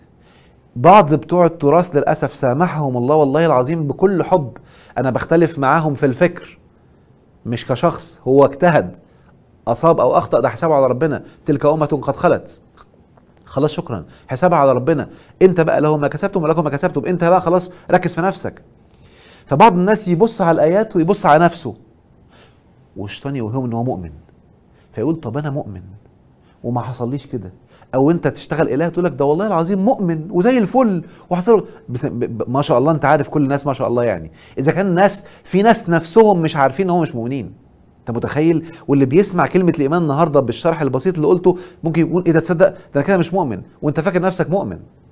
اقول لك جمله بسيطه، لو انت مؤمن بجد هتبص على الايه كان حقا علينا نصر المؤمنين، ما حصلش نصر يبقى انا مش مؤمن. ده المؤمن بجد، ده مؤمن بالايه، مش ايه ده انا مؤمن وما حصليش نصر يبقى ربنا يؤخر النصر الى اجل ما اعرفش مين. التخاريف بتاعت الموروث دي، الشيء اللي تخاريف مش الشخص اللي قالها، انا اصلا ما اعرفش مين اللي قالها. يؤخر الله النصر الى اجل ما اعرفش مين، وخربوا الامم بيها، وبقت ناس عايشه 60 سنه و70 سنه و1000 سنه و100 سنه في جحيم وهم يظنون ان ربنا كده عمل لهم كده، مش مدركين ان ربنا قال. عشان بس ايه ما تهربش من دماغي تاني اقولها مظبوط بالظبط. بسم الله الرحمن الرحيم.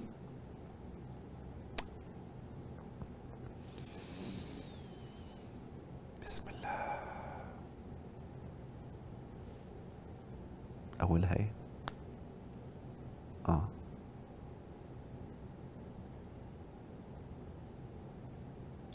ركز معايا كده. إن الله لا يظلم الناس شيئا ولكن الناس أنفسهم يظلمون. اكتب بقى النقطة رقم 5 دلوقتي، هتفيدك عشان لو لسه مش قادر او لسه ما استحقتش الدورة. خلي بالك لو ما استحقتهاش يبقى هتلاقي جالك فكرة الشيطان يقول لك ده كلام فاضي فتوهك عنها، ده أول شيء، مشيت ورا الشيطان. رقم 2 ما استحقتهاش، يعني ربنا ما رزقكش المال اللي تعرف تجيبها بيه يبقى لسه ما استحقش. طبق المعلومات اللي قبلها عشان تستحق، اللي موجودة المجانية على قناتي على اليوتيوب أو حتى الكورسات الأولانية. تستحق هتاخد، ما استحقتش انسى. رقم 3 بقى اكتب بقى النقطة دي وركز معايا كويس قوي فيها. لا تقل لشخص أنه ظالم، ربما تكون أنت الظالم. لو جيت تفتح الكتاب هتلاقي أكتر من 99% من الآيات عن الظالمين اللي هم عايشين في الظلم حضرتك، لأن اللي بيظلم بيتظلم. فإذا اتظلمت اعرف إن آيات الظلم منطبقة عليك. خد القاعدة الخطيرة الكيورد ده، آيات الكتاب كلها على الظالمين. دور وراها وابحث، يمكن ربنا يهديك انك تقول انا ده استنى، ده اللي بيسموه دعاء. هو مش دعاء، الآية هو افرميشن، هو توكيد اللي بتطلع من كل المصايب حضرتك اللي انت بتبغبغها ما فكرتش فيها، اللي هم قالوا لك فانت قاعد تقولها 50 مرة ولسه في الجحيم. لا إله إلا أنت، لا إله إلا أنت، يعني أنت الإله. أنا مش هاخد معلومات من أي حد تاني، منك أنت بس. مهما كبروه مهما ضخموه مش هاخد إلا منك أنت بس. مهما سموني أي مسميات تحقير مش هاخد إلا منك بس. لا إله إلا أنت، وتعملها مش تبغبغها. سبحانك، والسبحانك دي بالذات بقى أنا عامل فيها كورس كامل اسمه اختراق المجال الطاقي، مذهل، مش بغبغة بقى سبحان الله سبحان الله سبحان الله. خلوا كل الآيات بقت بغبغة وكلام معايا. سبحانك إني كنت من الظالمين. أنا بقيت واعي إن أنا اللي كنت ظالم وأنا فاكر إن غيري هو اللي ظالم. أنا إيه ده؟ مش ممكن، ثانية واحدة بقى، ده أنا اللي ظالم وبالتالي استحقيت اللي أنا بعيش فيه.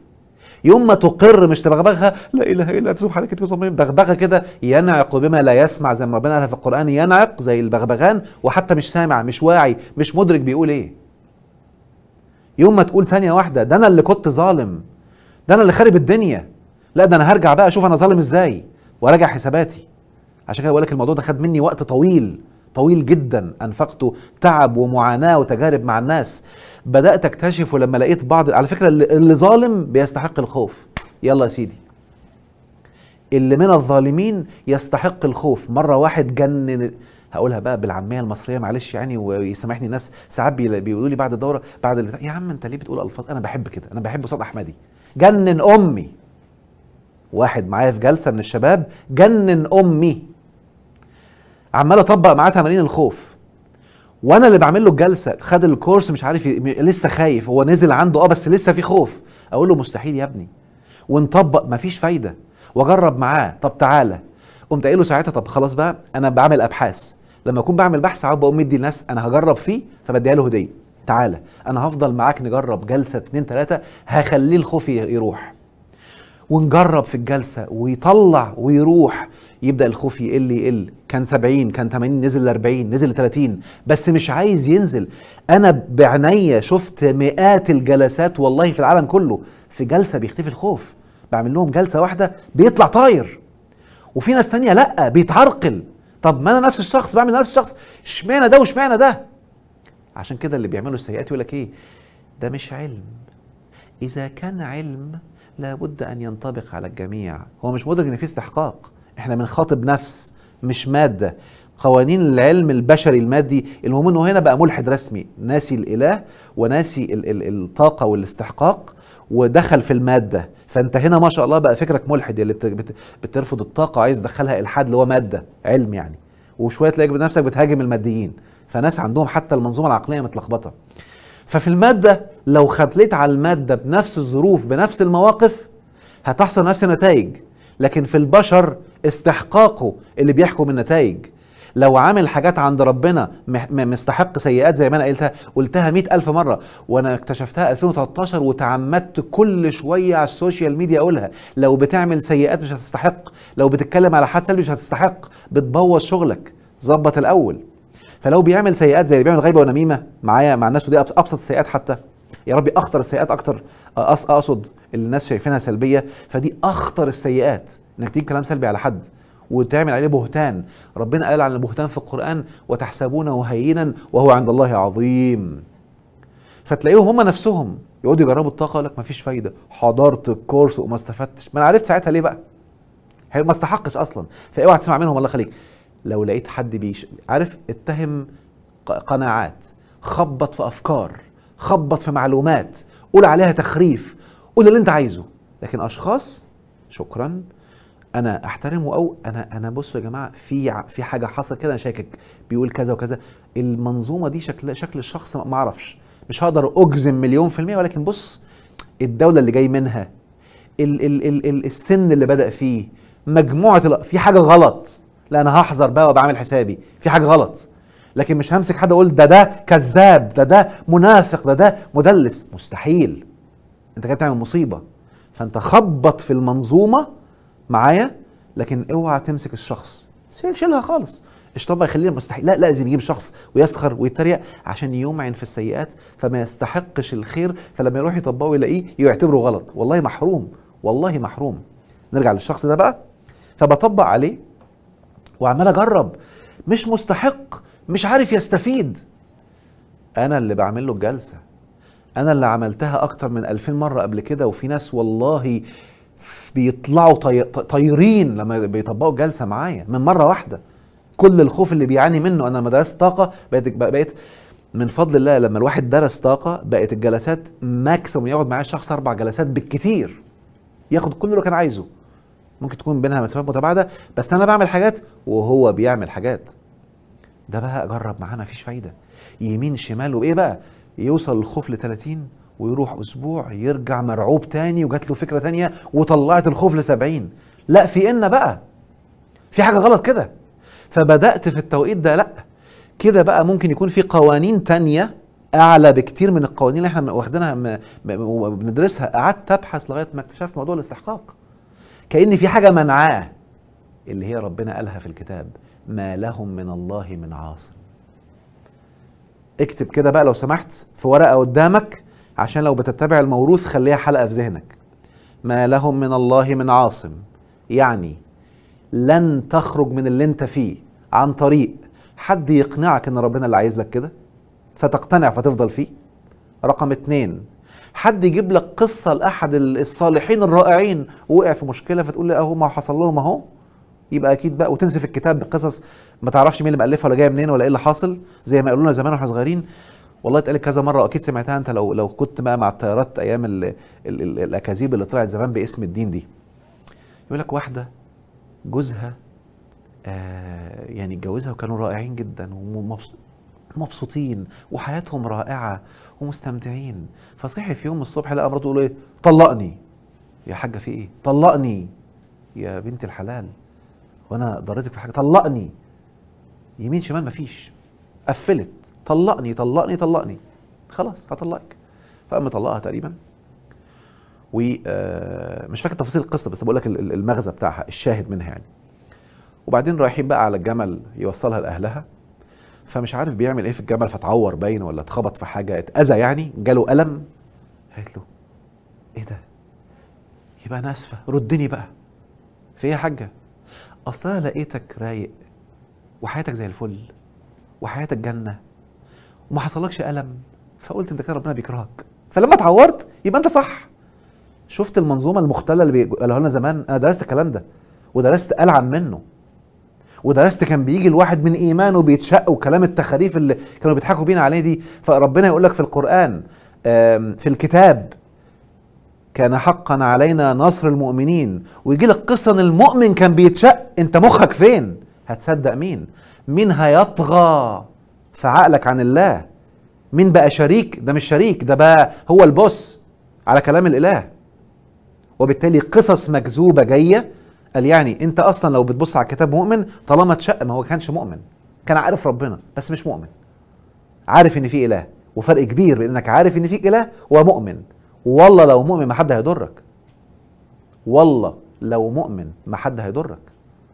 هعيد تاني، مش لازم اقول ده كلام ربنا، يعني انت هتصدقها مني مش هتصدقها من ربنا. والله لو انت مؤمن لا ربنا هينصرك، والله لو لم تنصر فانت مش مؤمن بمعايير الاله. ابدا راجع بقى، انا مش بقيمك، انا بقولك انت لسه ما جبتش مؤمن دلوقتي، اوعى تموت كده وتبقى اخرتك سودة. ارجع وراجع حساباتك تاني. خلاص كده هعيد لك تاني: ولو ان اهل القرى امنوا واتقوا لفتحنا عليهم بركات من السماء والارض. ايه تانية خطيرة بقى هي اللي قادتني مع الولد ده ابحث في الموضوع ده. ركز معايا: وعد الله الذين آمنوا منكم وعملوا الصالحات ليستخلفنهم في الأرض. طب انتبه كده، مش مستخلف، اوعى تقول لي مؤمن وعملوا الصالحات. كمل بقى: وليمكنن لهم دينهم الذي ارتضى لهم. يبقى لو آمنت وعمل الصالحات واحد هيمكنني في الأرض، يبقى لو حد مدمرني ومحتلني يبقى أنا لسه ما خدتش دي، لازم أشتغل فيها. ما اقعدش بقى أوله مع العالم العربي والكلام ده كله. رقم 2: ليمكنن لهم دينهم الذي ارتضى لهم.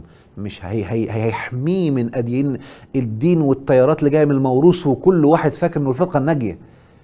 يعني الشيعه متقسمه لكم 100 طائفه وكل واحد فاكر انه صح، والسنه متقسمه وكل واحد فاكر انه صح، وحتى طلعوا بيها كذبه كلهم في النار الا واحده، وكل واحد فاكر ان هو الواحده. يعني ضياع يعني كلهم فاكرين ان هي دي. طب يا عم ده انت مخك فين؟ مع ان اصلا ربنا قال في الكتاب الذين فرقوا دينهم وكانوا شيعا. فانت كونك تصنيف منهم فانت مش منهم اصلا يعني، لان كونك صنفت نفسك وحطيت اسم فانت كده مش منهم، انت كده في القران بقى اسمك قريه. لما ينزل سيكولوجيه القران هتفهموها ان شاء الله، هينزل خلال ايام قليله باذن الله. خلاص يعني. فانا وليمكنن لهم دينهم الذي ارتضى لهم ولا يبدلنهم من بعد خوفهم امنا.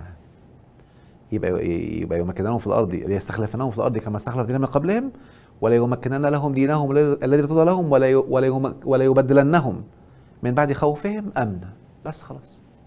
تعالى بقى، يبقى انت لسه الايمان عندك فيه مشكله وانت مش بتعمل صالحات. تخيل الصالحات بس اكتشفت عنده ايه؟ عمال يتكلم سلبي عشان السياسه. اهو اللي بيتكلم سلبي على حد في السياسه خرج من الصالحين وبقى اسمه مفسدين في القران، ويحق عليه كل جزاء المفسدين. يلا يا سيدي، ايا كان حتى لو عدوك دورك تحاربه، ما تتكلمش عليه سلبي. يلا يا سيدي، هعيد تاني: دورك تحاربه، ما تتكلمش عليه سلبي. والله العظيم امبارح حد اتريق سلبيا على حد من الحكام هو مختلف معاه سياسيا، وانا على فكره هذا الحاكم انا معترض على حاجات كتير بيعملها وشايف حاجات رائعه بيعملها، شايف الاثنين. خلاص كده. لكن مستحيل احط حكم، انا بتكلم على الفعل. انا الفعل ده اختلف معاه، الفعل ده اتفق معاه، ماليش دعوه بالحكم، الشخص خالص.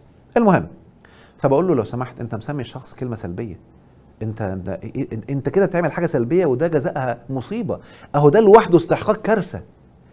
يقوم قايل ايه؟ مين ده؟ ده عدو الله، ده ابن تت. ركز معايا بقى، الموقف ده اسمه استكبار. بالله عليكم بقى يا كل التيارات اللي بسبب السياسه بتبداوا تحطوا احكام على اشخاص، انا ههدلكوا الايه دي اللي انتوا حافظينها وبتبغبغوها، والنهارده هتبقى دش ساقع عليكم.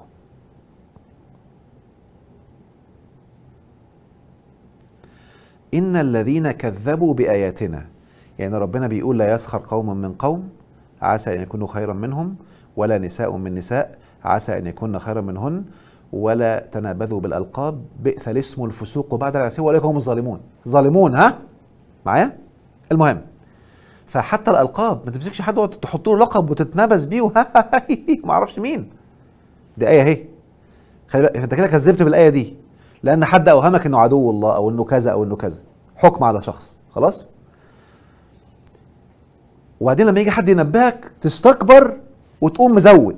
بص بقى النص ده ليك انت: يا ايها الذين كذبوا، سوره الاعراف الايه 40، يا ايها ان الذين كذبوا باياتنا واستكبروا عنها لا تفتح لهم ابواب السماء ولا يدخلون الجنه، والله ما هيدقها حتى يلج الجمل في سم الخياط وكذلك نجزي المجرمين. لانه مجرم. اذا بتتكلم عن ناس سلبي اسمك في القران مجرم، صحيح نسيت اقول لك. معايا؟ اوعى تسمي نفسك مسلم خالص. المسلم من سلم الناس من لسانه ويده. اتكلمت على حد سلبي يقع عليك استحقاق المجرمين. الموضوع اكبر مما تتخيل. انسى الموروث بكل حبايبه اللي كانوا في السجن اللي استحقوا جزاء المجرمين اصلا. بالمناسبة لو حد بقى حد اذاه ولا حد يعني معرفش ينتصر واتأذى ودخل السجن واتضرب واتهان لغايه اخر، مش في نص، مش في اول عمره، ومات وهو كده، اوعى تاخد معلومه من الدين عنده، لانه كده لسه ما وصلش الايمان، ما خدش النصر لسه، ايا كان هو مين. انا بحط قاعده خلاص كده، لسه لم يهتدي فما ضروش اللي ضل. طالما اللي ضل ضره يبقى لسه ما وصلش للهدايه، اوعى تاخد منه معلومه عن الدين. رقم 3، بيحق عليه جزاء المجرمين عشان بيتكلم سلبي وعمال يصنف الناس ويعمل كلام سلبي. عشان كده بقول لكم بالله عليكم، انا اسف، صادمه لكل حبايبي اللي بحبهم اللي في التيار الديني، من خوفي عليكم والله بقولها. اكبر مصيبه دخلت في الاول هي اللبنه والخيط اللي فجر هذا الاجرام في الدين، هو علم الغيبه والنميمه. اسمه علم الرجال، علم غيبه ونميمه. بقيت قاعد على كرسي كده بتخالف ايات ربنا، ده فاسق، ده زنديق، ده كذاب، ده غيبه ونميمه. بدايه ما انشئ العلم ده والامه اتدمرت، وبقوا الناس باسم الدين من حقه يشتم حد ومن حقه يتكلم على حد، وطلعوا معلومه كاذبه اسمها لا نميمه في فاسق. هو انت اصلا كونك شايفه فاسق دي لوحدها اجرام عند ربنا، اجرام. ركز في الايات دي كده. ان الذين اجرموا كانوا من الذين امنوا يضحكون. يبقى سلوكيات المجرمين بيضحك على حد. وإذا مروا بهم يتغامزون وإذا انقلبوا إلى أهلهم انقلبوا فكهين. بص بيقول إيه؟ ويتكلم عليه، ده عامل لي فيها ده بيدعي، بص ده بيدعي الدعاء، الله ده بيصلي، ده راح يعمل عمرة، ده بتقول بتختم القرآن. بقيت مجرم. المؤمن ممكن يبقى عاصي، ممكن يكون بيزني واسمه عند ربنا مؤمن. يلا يا سيدي، مش بيرقص، بيزني واسمه عند ربنا مؤمن. ولو بيستغفر اسمه عند ربنا متقين بنص القرآن. مالكش دعوة بربنا، ربنا اللي حط القواعد أصلا. لو انت لو تملكون خزائن رحمة ربك إذن لأمسكتم خشية الإنفاق. الناس بخيلة حتى مع ربنا. في ناس كده تحس إن هم عاوزين يحطوا لك سلالم يدخلك جهنم من أوسع أبوابها، عايزين يعتبروك مصيبة أصلا، فسيبك منهم خالص. فركز معايا في السلوكيات دي. يضحكون وإذا مروا بهم يتغامزون وإذا انقلبوا إلى أهلهم انقلبوا فكهين وإذا رأوهم قالوا إن هؤلاء لضالون. لو شاورت على حد وسميته ضال أنت وقعت في المجرمين. ربنا قال لك وما أرسلوا عليهم حافظين. تمال اللي خلفوك. كنت أقول مال أمك بس بلاش أقولها ليه، بس ليك تبقى وحشة، ما علينا. أنت مالك أنت مين أنت أصلا؟ بتتقال على الإله ليه؟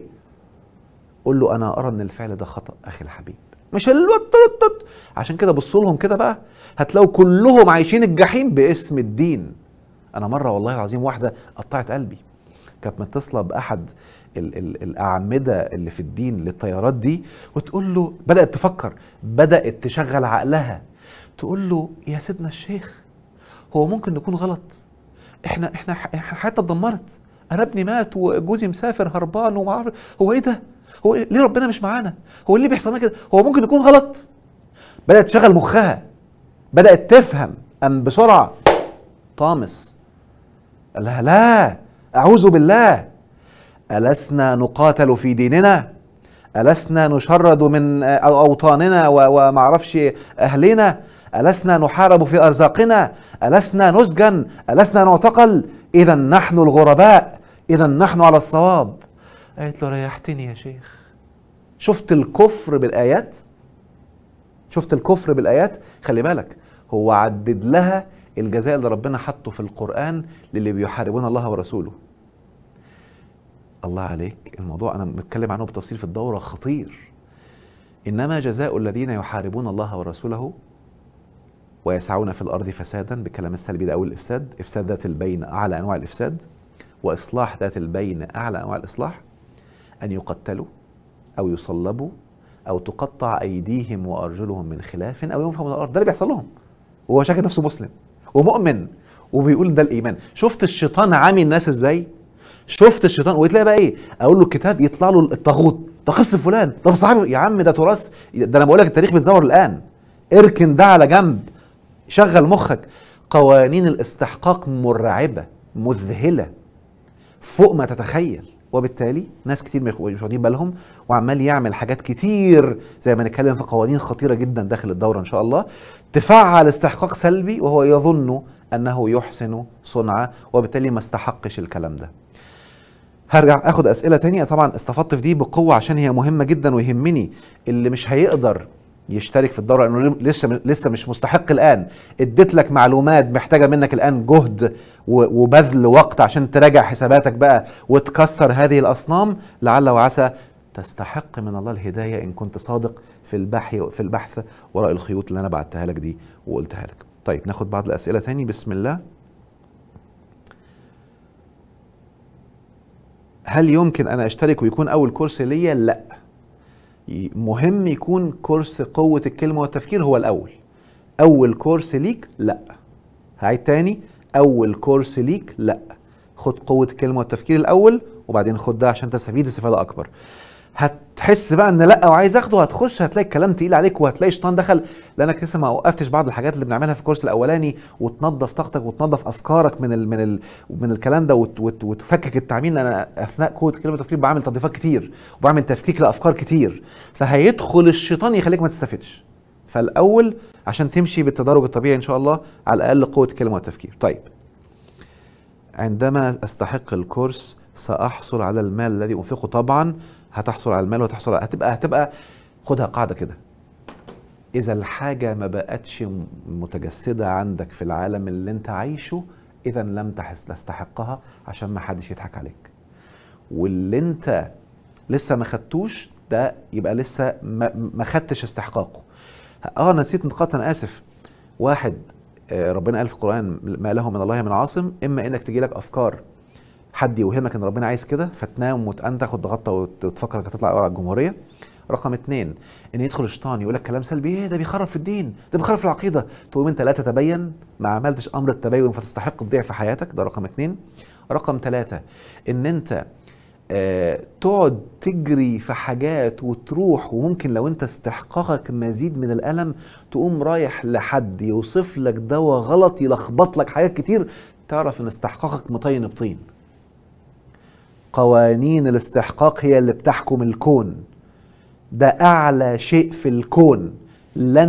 بص انا بقولها اهو دلوقتي ومش هغير الكلمه تاني ابدا باللي انا وصلت لهم من معلومات الان، لا يوجد في الكون اعلى من قوانين الاستحقاق، ده حاكم كل قوانين الكون. الموضوع بعد دراسة تتعدى 7 أو 8 سنوات بعمق وتجارب مع الناس، وشفت نتائج الأخ ده لما قعدنا بقى نفكك وقعدنا نعمل كذا حاجة تفككنا كل الاستحقاق، اتنسف الخوف عنده وبقى عايش الأمان.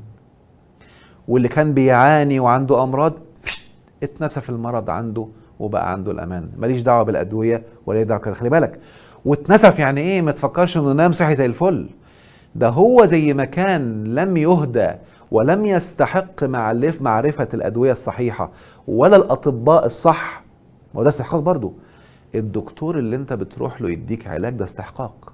لو انت مستحق سلبي هتروح لحد يعمل لك دواء يعمل لك مشاكل، يديك جرعة زيادة تتعبك أكتر، يديك دواء السايد افكت بتاعه سلبي، يا إما تكون مستحق التشافي فتعرف معلومة طبيعية تخليك تتشافى سريعا، او تروح لدكتور فاهم كويس قوي فيديك معلومات صح ويديك دواء صح.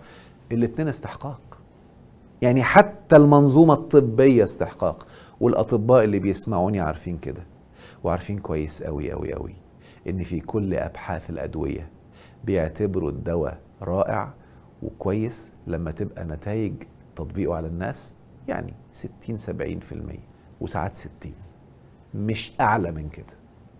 حلو كده، وبيعتبروه علم، اللي هي نفس النسبه القريبه من البلاسيبو افكت، عشان تبقوا عارفين. يعني اللي بيتحجب بلاسيبو افكت اصلا ما علينا، هو اصلا البلاسيبو افكت اصلا جاي من علم النفس، فاللي بيتكلم فيه مش فاهم علم النفس، وهو ده اكتر اثبات للطاقه. خلاص كده ما علينا. المهم، فمهم اكون مدرك بقى ان قوانين الاستحقاق حاكمه لكل الكون، مذهله ومزلزله. ابدا طبق بروقان، استهدى بالله، ما تستعجلش، عشان تجني الثمار بتاعتها ان شاء الله بصورة رائعة وتكون ايجابية في حياتك دايما. طب حد بيقول لي ما الفرق بين دورة اختراق المجال الطاقي ودورة قوانين الاستحقاق؟ ممتاز جدا جدا جدا. هقول لك بالظبط، هي زي الفرق ما بين السكينة والتفاحة، خلاص، وانك تاكل التفاحة. يعني ايه؟ ركز معايا بالراحة. انا عاوز اقطع التفاحة، فما كانش عندي سكينة، فانا جبت السكينة ومسحت وقطعت التفاحة، تشك اتقطعت. فهو كورس اختراق المجال الطاقي أداة لفتح واختراق أي عالم سلبي أيا كان. حلو. لما أنا بطبقه على الناس العادية الطبيعية اللي ما بيعملوش أخطاء في حياتهم بيجيب نتائج مرعبة. لكن لو أنت بتعمل حاجات تستحق بيها أصلا إن التفاحة ما تتقطعش، مش هتتاح لك الفرصة إنك تمسكها وتتقطع. هتلاقي حد عيط، جالك تليفون، شفت حاجة، انشغلت، عدى الوقت، تفاحة عفنت، بس السكينة جنبك ما استفدتش منها. يعني في ناس أخدوا كورس اختراق المجال الطاقي. الكورس ده مرعب، مذهل، بيعمل اختراقات. وعلى فكرة يعني أنت كده كده هتحتاجه. الاستحقاق بيفكك لك استحقاقك لاستحقاق النعيم عشان تطبق أسباب النعيم. يعني الكورسات اللي هي قوة الكلمة والتفكير، تطبيقات الجذب، اختراق المجال الطاقي، الطاقة الحيوية هي الأسباب. وكورس الاستحقاق هو استحقاق النتيجة مش الأسباب.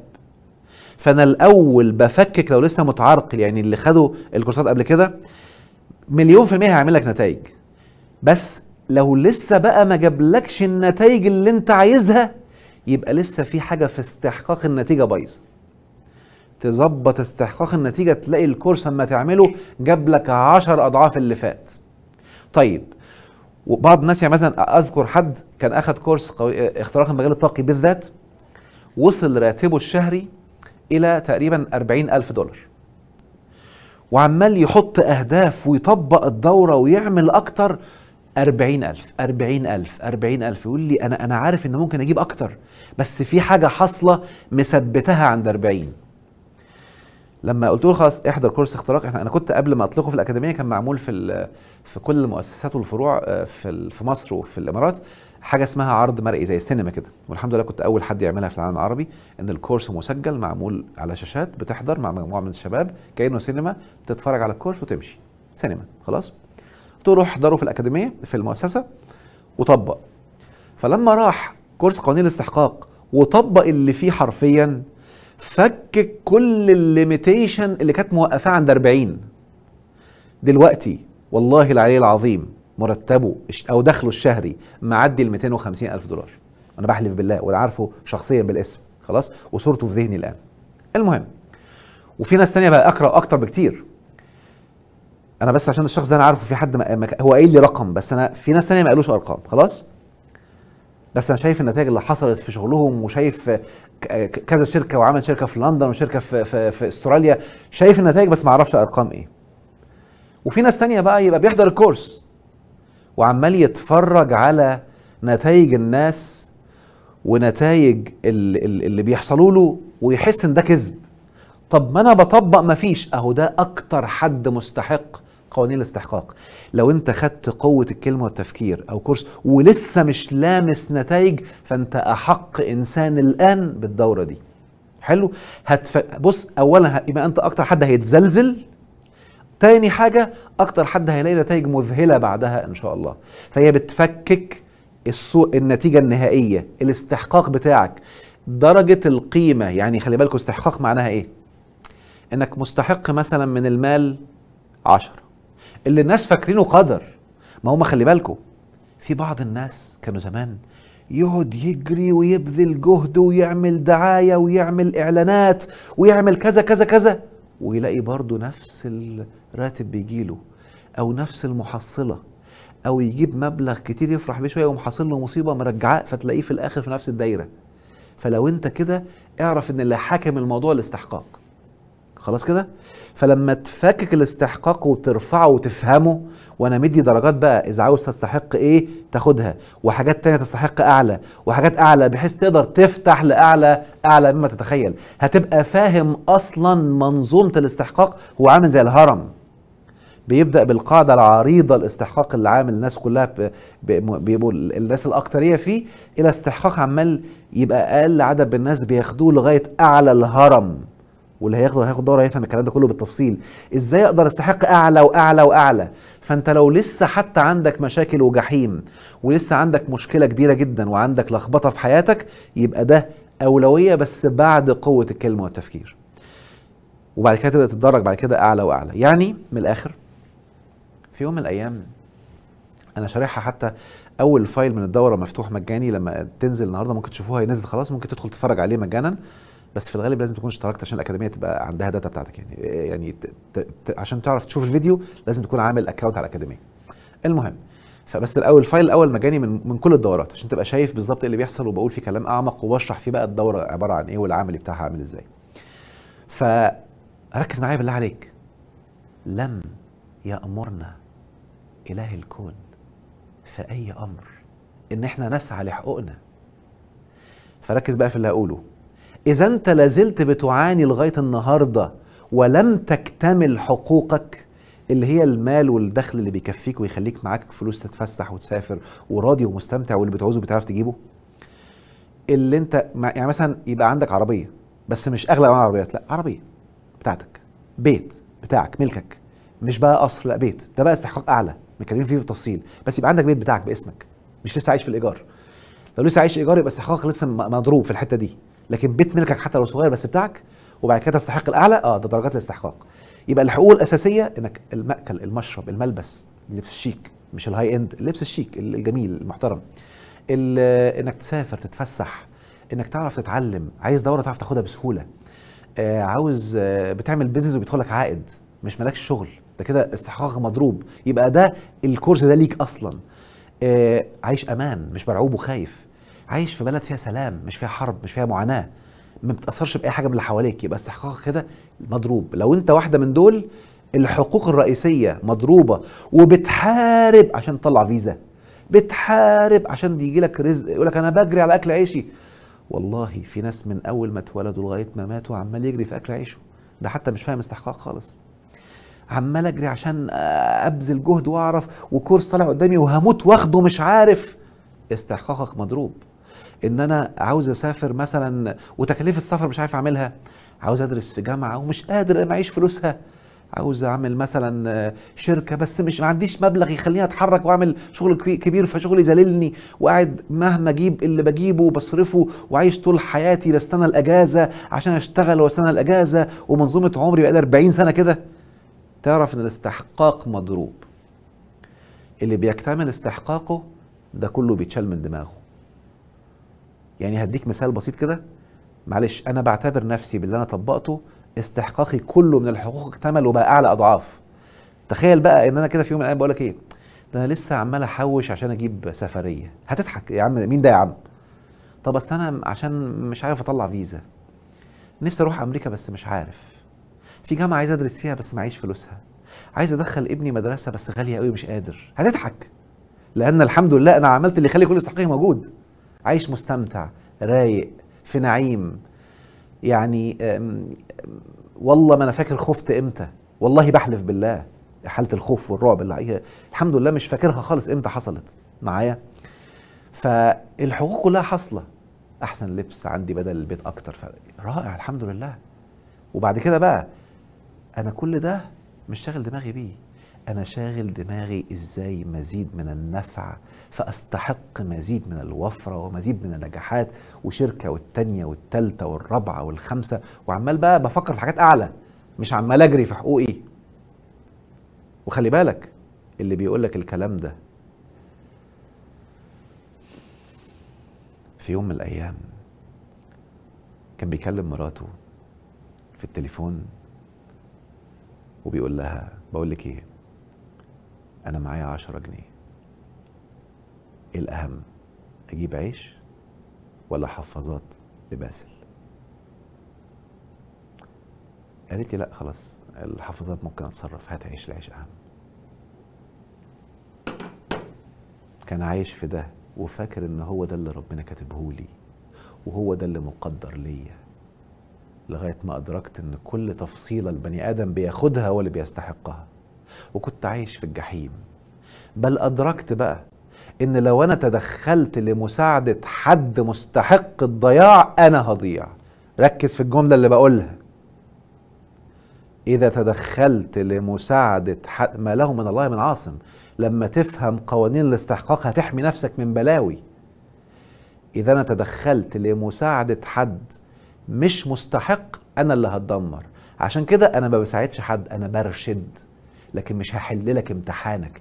اللي داخل بقى عاوز يحل وعاوز يظبط وعاوز يحل له امتحانه، ده اللي ممكن يتدمر لو هو مش مستحق. لكن انا برشدك وشكرا، لان فيك اللي مستحق وفيك اللي عنده نقص معلومات، وده برضه من الاستحقاق برضه. فانا لما اعرف هبدا اتطور وهبدا اجني الثمار بصوره رائعه. طيب احنا دلوقتي ما شاء الله احنا 13,000، الله عليكم رائعين. المفروض ان احنا دلوقتي خلاص الليل على دخول اهو هنا في الامارات، فهنستعد عشان نقفل. بسم الله الرحمن الرحيم. في حد بيسأل لو انا مسيحية هستفيد؟ بصي بقى، كورسات الأكاديمية قبل الاستحقاق حتى هتلاقيني دايما في كورس قوة كلمة تفكير بستشهد من الإنجيل ومن التوراة ومن القرآن. وكورس الطاقة يمكن أنا عندي كنت عامله في الإمارات، فكان الحتة دي مفقودة منه. لما هيتعاد تسجيل وهطلع روائع من الإنجيل ومن القرآن فهيبقى ماشي بنفس المنظومة. حلو كده؟ كورس الاستحقاق بقى يمكن أنا في جزء متكلم فيه من سفر المزامير لأنه مهم جدا. بس في حتة مهمة، أنت لو مسيحية هتستفيدي 1,000,000%. ده مش بتكلم في تشريع، بتكلم في قوانين حياة. حلو؟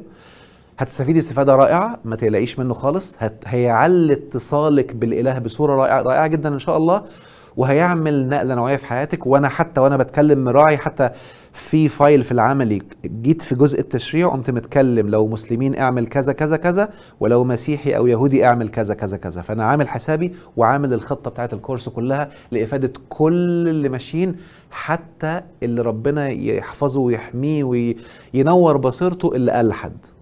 لأنه ألحد للأسف بأنه حط أصنام خطأ على الإله. هو الكورس هيفيد اللي عنده جوه يعني إيمان بأن في إله، بس عايز يعرف أو مش قادر يوصل له أو مش قادر يفهم القوانين اللي هو حاططها، لأن هو خالق الكون. يعني عارفين، انسى كلمة دين. لو قلت لك أبل أو مثلا سامسونج، ما هم حاطين قوانين. في حد بقى في يوم من الأيام قال لك اعمل القوانين دي، هي دي الدين، فتخوفك منها. لكن لما تعمل قوانين الحياة الرئيسية اللي هي المصمتة، اللي هي 1+1=2، اللي هي لو ما تعرفش الإله وبتعملها هتاخدها لأنك ما تعرفش، مش كافر. فرق رهيب ما بين الكافر واللي ما يعرفش. وناس كتير من اللي بيتهموهم زورا بأنهم كفار هم يا حبايبي مساكين، ما يعرفش أصلا إن في إله. هو آخره فاكر إن الكون هو إلهي، ولأنه شايف إن الكون إلهي فقعد يدرس قوانين الكون فبيطبقها لأن ده الإله، فهو بيعبد الإله أكتر منك.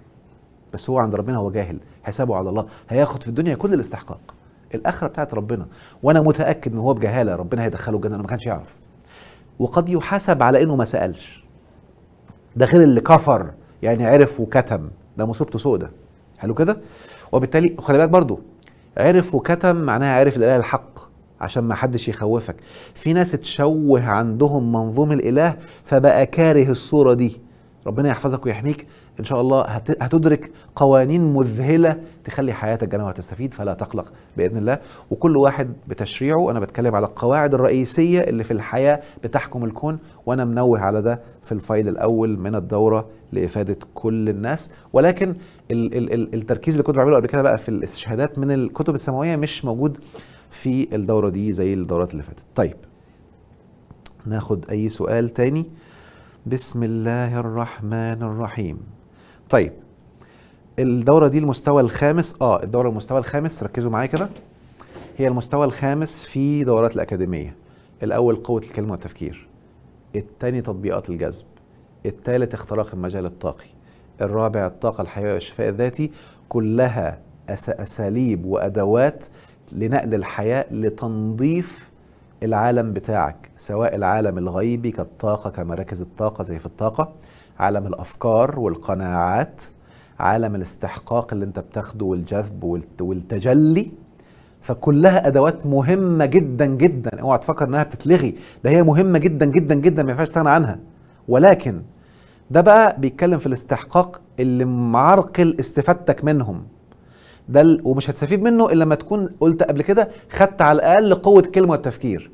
ولو عاوز تعلي اكتر يبقى اختراق المجال الطاقي عشان تبقى الاستفاده اعلى. لو انت بقى واخد بالتدريج وبمنهجي اكتر هتبقى الاستفاده اضعاف مضاعفه. حلو.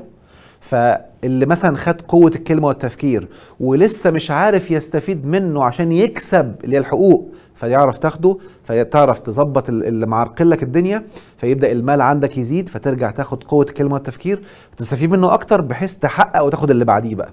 عشان كده بقول مهم، لأن الفكر لو ما اتظبطش ده اللي من الداخل حتى المعلومة مش هتكون مستحق انك تاخدها. يعني أول استحقاق هو تظبيط الفكر، عرفته تستحق تفهم المعلومات اللي في الدورة دي. عشان كده أول كورس مهم قوة الكلمة والتفكير. اللي خده بقى ومعرفش يطبق ويتعرقل، خد بقى معلش بقى، هو يعني كله ضرب مفيش شتيمة، ضرب وتلطيش وشد ودن وبص بخبط جامد. يعني حتى ساعات كانوا بيزعلوا مني في بعض العبارات اللي بقولها، أنا آسف، بس هو تخبيط ضرب كده. البساط أحمدي، انتوا عارفين بحب اتعامل معاكم اخواتي بحب، مش عايز بقى اعمل فيها اهلا بكم وانني وكذا، لا. يعني برضو بعتني يقول لي انت منفعل، اهدى. انا صح انا متحمس مش منفعل، لان انا بعتبر الدوره دي من اعظم، لا اعظم دوره اتعملت وهتتعمل. يعني كل الدورات اللي فاتت واللي جايه ده اعظمهم، لان هو اللي بيفكك معضله الاستحقاق. الباقي كله بقى الادوات. هدي مثال تاني، تخيل كده مثلا، تخيل واحد معهوش فيزا لامريكا، اذا مش مستحق يدخل فيزا، ياخد فيزا. يا ربي، اذا مش مستحق يدخل امريكا، معهوش الفيزا. قعد بقى يدرس ازاي يجيب فلوس، وازاي يعمل رصيد بنكي، وازاي ياخد تمن التذكره ويعرف هي بكام، ويحوش ويجمع تمن التذكره، ويجيب لبس الدنيا برد هناك، ويحجز فندق هناك، ويحجز المواصلات اللي هيعيشها هناك، ويجمع مبلغ علشان يصرف. فالسعي ده مهم، بس معهوش فيزا، مفيش استحقاق. خد الفيزا الاول وبعد كده اعمل ده. مش معناه انك مش هتعمله، ده مهم جدا، بس ظبط الاستحقاق. خلاص كده. وبالتالي هقولها ازاي، هعيدها تاني. اكثر المستفيدين في هذه الدورة هو اللي اخد معلومات وكان متعرقل ومش فاهم فيه ايه وبيبذل، ومش فاهم وبيبذل. انت ساعت هتقفز بيك، لكن نايم ومأنتخ وما خدتش حاجة، والمعلومات المجانية حتى ما بتطبقهاش، لو خدت الدورة مش هتستفيد. حافظ على فلوسك، لانك كده لسه ما بتسعاش اصلا، ما استحقتش. حلو. فخد على الاقل قوة كلمة وتفكير، وابدأ اتدرج بصورة رائعة ان شاء الله. طيب، بسم الله الرحمن الرحيم. برضو في حاجة تانية مهمة جدا، اللي برضو قاعد يعني بيقول لي اصل ما عادش في تخفيض، اصل ما اعرفش مين. انا كنت عامل التخفيض في فترة 5 سنوات كاملة، لما كنت شايف ان لسه المعلومات اللي في الأكاديمية ما تقدرش تساعد حد.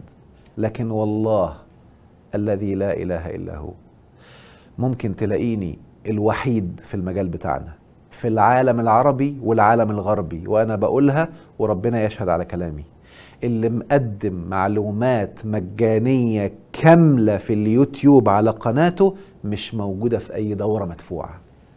وانا بحلف بالله معلوم، انا مش بعمل الحاجات المجانية زي ما بعض الناس، لانك ايه اديك حتة وارمي لك واوقعك عشان انت تشتري. ما بعملش كده ابدا. اذا ما كانش اللي انا هعمله هيفيد ويوصل اللي بيتفرج انه ينتقل ويتدرج، مش هديك كل حاجة طبعا، بس هتفيدك وهتديك اداة وتنقلك نقلة انك تعرف تستحق وتعرف تعمل بيزنس وتعرف تكسب فلوس، مش هعملها اصلا. وصلت؟ يعني انا النهارده اهو ده اعلان لدورة، بس ما برتاحش الا لما ادي لك معلومة تنور للي عاوز بقى يبذل جهد بدني وجهد وقت علشان تعرف تطلعها. عاوز بقى توفر وتاخد بقى الخلاصه اللي انا خدتها في السنين دي كلها مع تطبيق مع الناس، هتلاقيها في الدوره كامله. فابذل جهد حتى ده، رغم انه اعلان في الدوره ما برتاحش لما يكون مفيد، عشان ابقى راضي ضميري قدام ربنا سبحانه وتعالى. واللي بيخش طبعا بقى يخليه يحكم، هو حر، ده اصلا مش مستحق ده. يعني اديك عرفت اهو، لن يدخل الجنه، والجنه مصروف فيها في الاخر في الدنيا حتى قبل الاخره. خد الحته دي كده نختم بيها بسرعه، عشان بس اللي بيقول لك الجنه في الاخر واللي بيقولوا الكلام ده. حد كاتب بيقول هل هيكون في مخفض؟ خلاص انتهى التخفيض من الاكاديميه للابد. وانا بقولها كلمه بترجع، انتوا عارفين كلمتي واحده، ما بقعدش انا اعمل حاجه. التخفيض كنت عامله بنيه معينه، لاني عاوز الناس اللي مستحقين يعرفوا. لكن دلوقتي اللي بقى في الاكاديميه بقى في حاجات اغلى، لو انا عملتها بفلوس كانت هتبقى اغلى، انا حاططها مجانا في اليوتيوب. دور بقى وطلعها، مش هقولك عليها، ابذل جهد، انفق، طبق دي وطبق دي وشوف ده، انا حاططها، هتعرف تطلعها. وانا عارف كويس قوي انك لو مشيت وراها هتلاقيها، وهتبدا تطبق، وهتجني ثمارها ان شاء الله. انت بقى ما طبقتش، فوفر بقى فلوسك احسن، لانك كده كده مش مستحق، لانك مش بتسعى، مش بتبذل، لم تشأ، انت تمنيت. فرق كبير من التمني، ام للانسان ما تمنى، انسى. اللي بيشأ هو اللي بيبذل الجهد، زائد بقى اللي هنتكلم فيه بالتفصيل بعد كده. بصوا بقى الايه دي كده نختمها بروقان. للي كذب عليك وضحك عليك وقال لك انك ممكن تبقى عايش جحيم ومعاناه ولخبطه وهتخش الجنه، وشوف يقول لك والله العظيم كذب كذب كذب. ده اتعس واحد في الارض، اللي هو بالمنطق ده مستحيل يكون عارف ربنا لو عايش تعيس. ده بقى شقي، وصلت؟ بقى شقي وبقى عايش في جحيم، وبقى مليان بلاوي زرقاء وامراض وفقر ومعاناه وكوارث، ومسميينه بقى يخش الجنه. يعني اللي هي المنظومه اتشقلبت. عارف انت كده لما الشيطان يعني تفلت منه وناس صدقوها برضه. يعني الشيطان كان شارب كاس كده وعامل دماغ حلو، فاقنع ناس بكذبه نسبت زورا لرسول الله، وعكس كل ايات القران من الجلده للجلده، ونسبت كذب والناس صدقوها. خلاص، يقول لك اتعس واحد في الكون لما هيجي يخش الجنه هيتقال له هو انت كنت تعيس قبل كده؟ يقول لك لا. قال يعني هيخش الجنه اصلا لانه كان ماشي غلط، ما دقش النتائج اللي في القران اصلا، ما دقش نتائج الحق اصلا، ما خدش حتى اول درجه من نتيجه الايمان اصلا، ما خدهاش، وصلت؟ ما انتصرش اساسا. بس ما علينا بقى، يلا. المهم، بسم الله. الايه بتقول ايه؟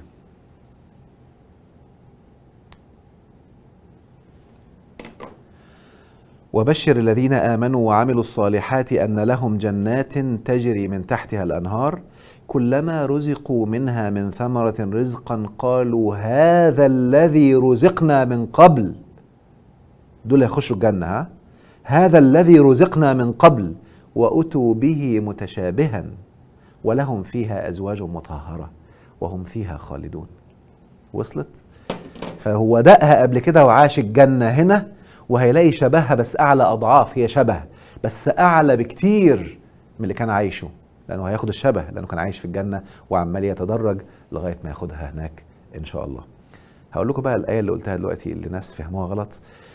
أم حسبتم أن تدخلوا الجنة ولما يأتكم، اللي بيتدبر بقى هيسمعها ويقولها إيه؟ ولما يأتكم مثل. والمثل يعني إيه؟ قول لي كده. اي حد صغير لسه حتى مش فاهم لغه عربيه يا سيدي، قول له هو المثل بيتعمل ليه؟ لما يجي حد يقول لك زي المثل، على راي المثل، هو المثل ليه؟ عشان يحصل لي ولا عشان اتعلم منه؟ اللي بياخد مثل عشان ايه؟ مش يتعلم منه فما يحصلوش؟ يعني لما ربنا يضرب الامثال في القران يقول لك مثلا ايه؟ مثل اللي كان عنده قريه وقال انما اوتيته على علم، والقريه ما اعرفش مين ودي بتاعتي، ودخل جنته ظالم لنفسه فاستحق بقوانين الاستحقاق، تتدمر بقوانين الاستحقاق. مش ده مثل ربنا اداهولنا ما حدش واخد باله منه اصلا؟ الناس فاكراه سلبي، ان انا يعني لا، ده هو ده اللي ربنا قدر، وان لازم اقول ربنا اصل لو انا قلت ان انا اللي عملته. انت مش فاهم حاجه اساسا، معلش يعني. فربنا اداك مثل عشان اللي بيفكر يتعلم فما يقعش فيها، فما تتضربش، بالعكس يزيد. لانه حتى يعني حتى يلا معلم، حتى مش عارف نكون رايح لربنا، ده لئن رددت، ده لو انا رحت، ده ما كانش حتى معترف بالاله كمان يعني. ما علينا، بس ما حدش بياخد باله من الحته دي خلاص. المهم، فاللي انا اقصده ده قانون. لما ناخد مثل هعمل ايه؟ هتعلم منه، مش معناه انه هيحصل لي. لو أنا النهارده جيت قلت لك ايه، هعيد لك الايه بس بالعاميه، لا مش بالعاميه، ده بنفس الصياغه اللي جايه في الايه، بس بامثله انت عارفها طبيعي، ما حدش شوشها لك من الناس الحلوين. ام حسبتم ان تقودوا السيارات بسعاده ويسر وتكييف وحاجه بتسمعها حلوه رايقه، ولما ياتكم مثل الذين خلوا من قبلكم عملوا حوادث واتكسروا ودخلوا مستشفيات؟ ها كده فهمت الايه كده صح؟ هو انت فاكر انك هتمشي السياره صح من اول مره من غير ما تاخد دورات وتتعلم تاخد مثل من اللي ادك وعمل حادثه قبل كده؟ يوم حد يتفتق ذهنه بمعاونه الشيطان بقى، ما هو ده الشيطان اللي بيعمل كده على فكره. ايوه، هم الرسل حصل لهم اهو. هو انتوا فاكرين ان انتوا هتخشوا الجنه من غير ما تدكوا ويطلع عينيكوا؟ هو انت فاكر انك هتسوق العربيه مرتاح من غير ما تدك وتتعور وتعمل حادثه؟ ده اسمه الفهم.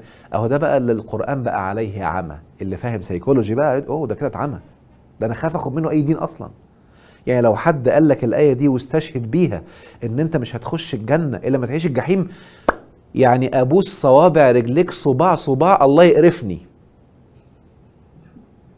اوعى تاخد منه دين، اللهم اني صايم. اوعى تاخد منه دين، اوعى. عايز اختم والله، ما انا عايز اسيبكم، انتوا يعني وحشني قوي، وانا فعلا كنت في مرحله مخاض عشان الكورس ده بنولد يعني. ف حد بيقول هيبقى في مخفض، خلاص المخفض اتلغى من الاكاديميه زي ما قلت. يا رب يجعل كل ايامكم جنات ونعيم، وتبقى الدوره دي فتحه خير للجميع.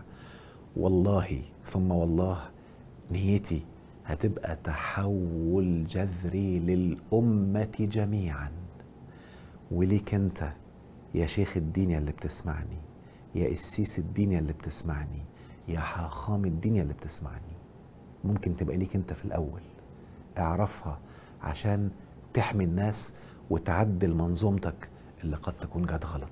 ده انت أول حد ممكن يعمل كده، لأنك خلي بالك لو بتساهم في ضلال ناس كتير ممكن يحصل لك لخبطة، لأنك مش ماسك أعمدة للخيمة وماسك القماش اللي انت يعني ممكن يبقى هش ويوقع الناس. شد حيلك، بحبكم من قلبي. ربنا يجعل كل أيامكم جنات ونعيم وروقان على الدوام. أنا حاسس بالكورس ده وإطلاقي ليه إن أنا عامل حاجة كبيرة هقابل بيها ربنا يوم القيامة، واعي إن استحقاقي ده بكل حد هيعمل طفرة في حياته هيعود عليا ملايين الأضعاف من فضل الله. وهقول جملة كده افهمها بوعي، وبعملها لله وبالله ومن أجل الله، وكذب من ظن أن اللي بيعمل حاجة لله يعني تخالف سنن الله ويخليها مجاني. ناس فاكرة ان يا لله يا اللي بيزنس مش لله، ناس مش ممكن يعني. جعل الله كل أيامكم جنات ونعيم على الدوام. وبالمناسبة آخر جملة سر هقوله، إن هي تستحق مبلغ أكبر بكتير من الرقم ده، ولكن أنا تعمدت أنزل الرقم بتاعها قوي عشان فعلا في ناس كتير يقدروا ياخدوها وينطلقوا بيها في حياتهم. ربنا يوفقك يا رب.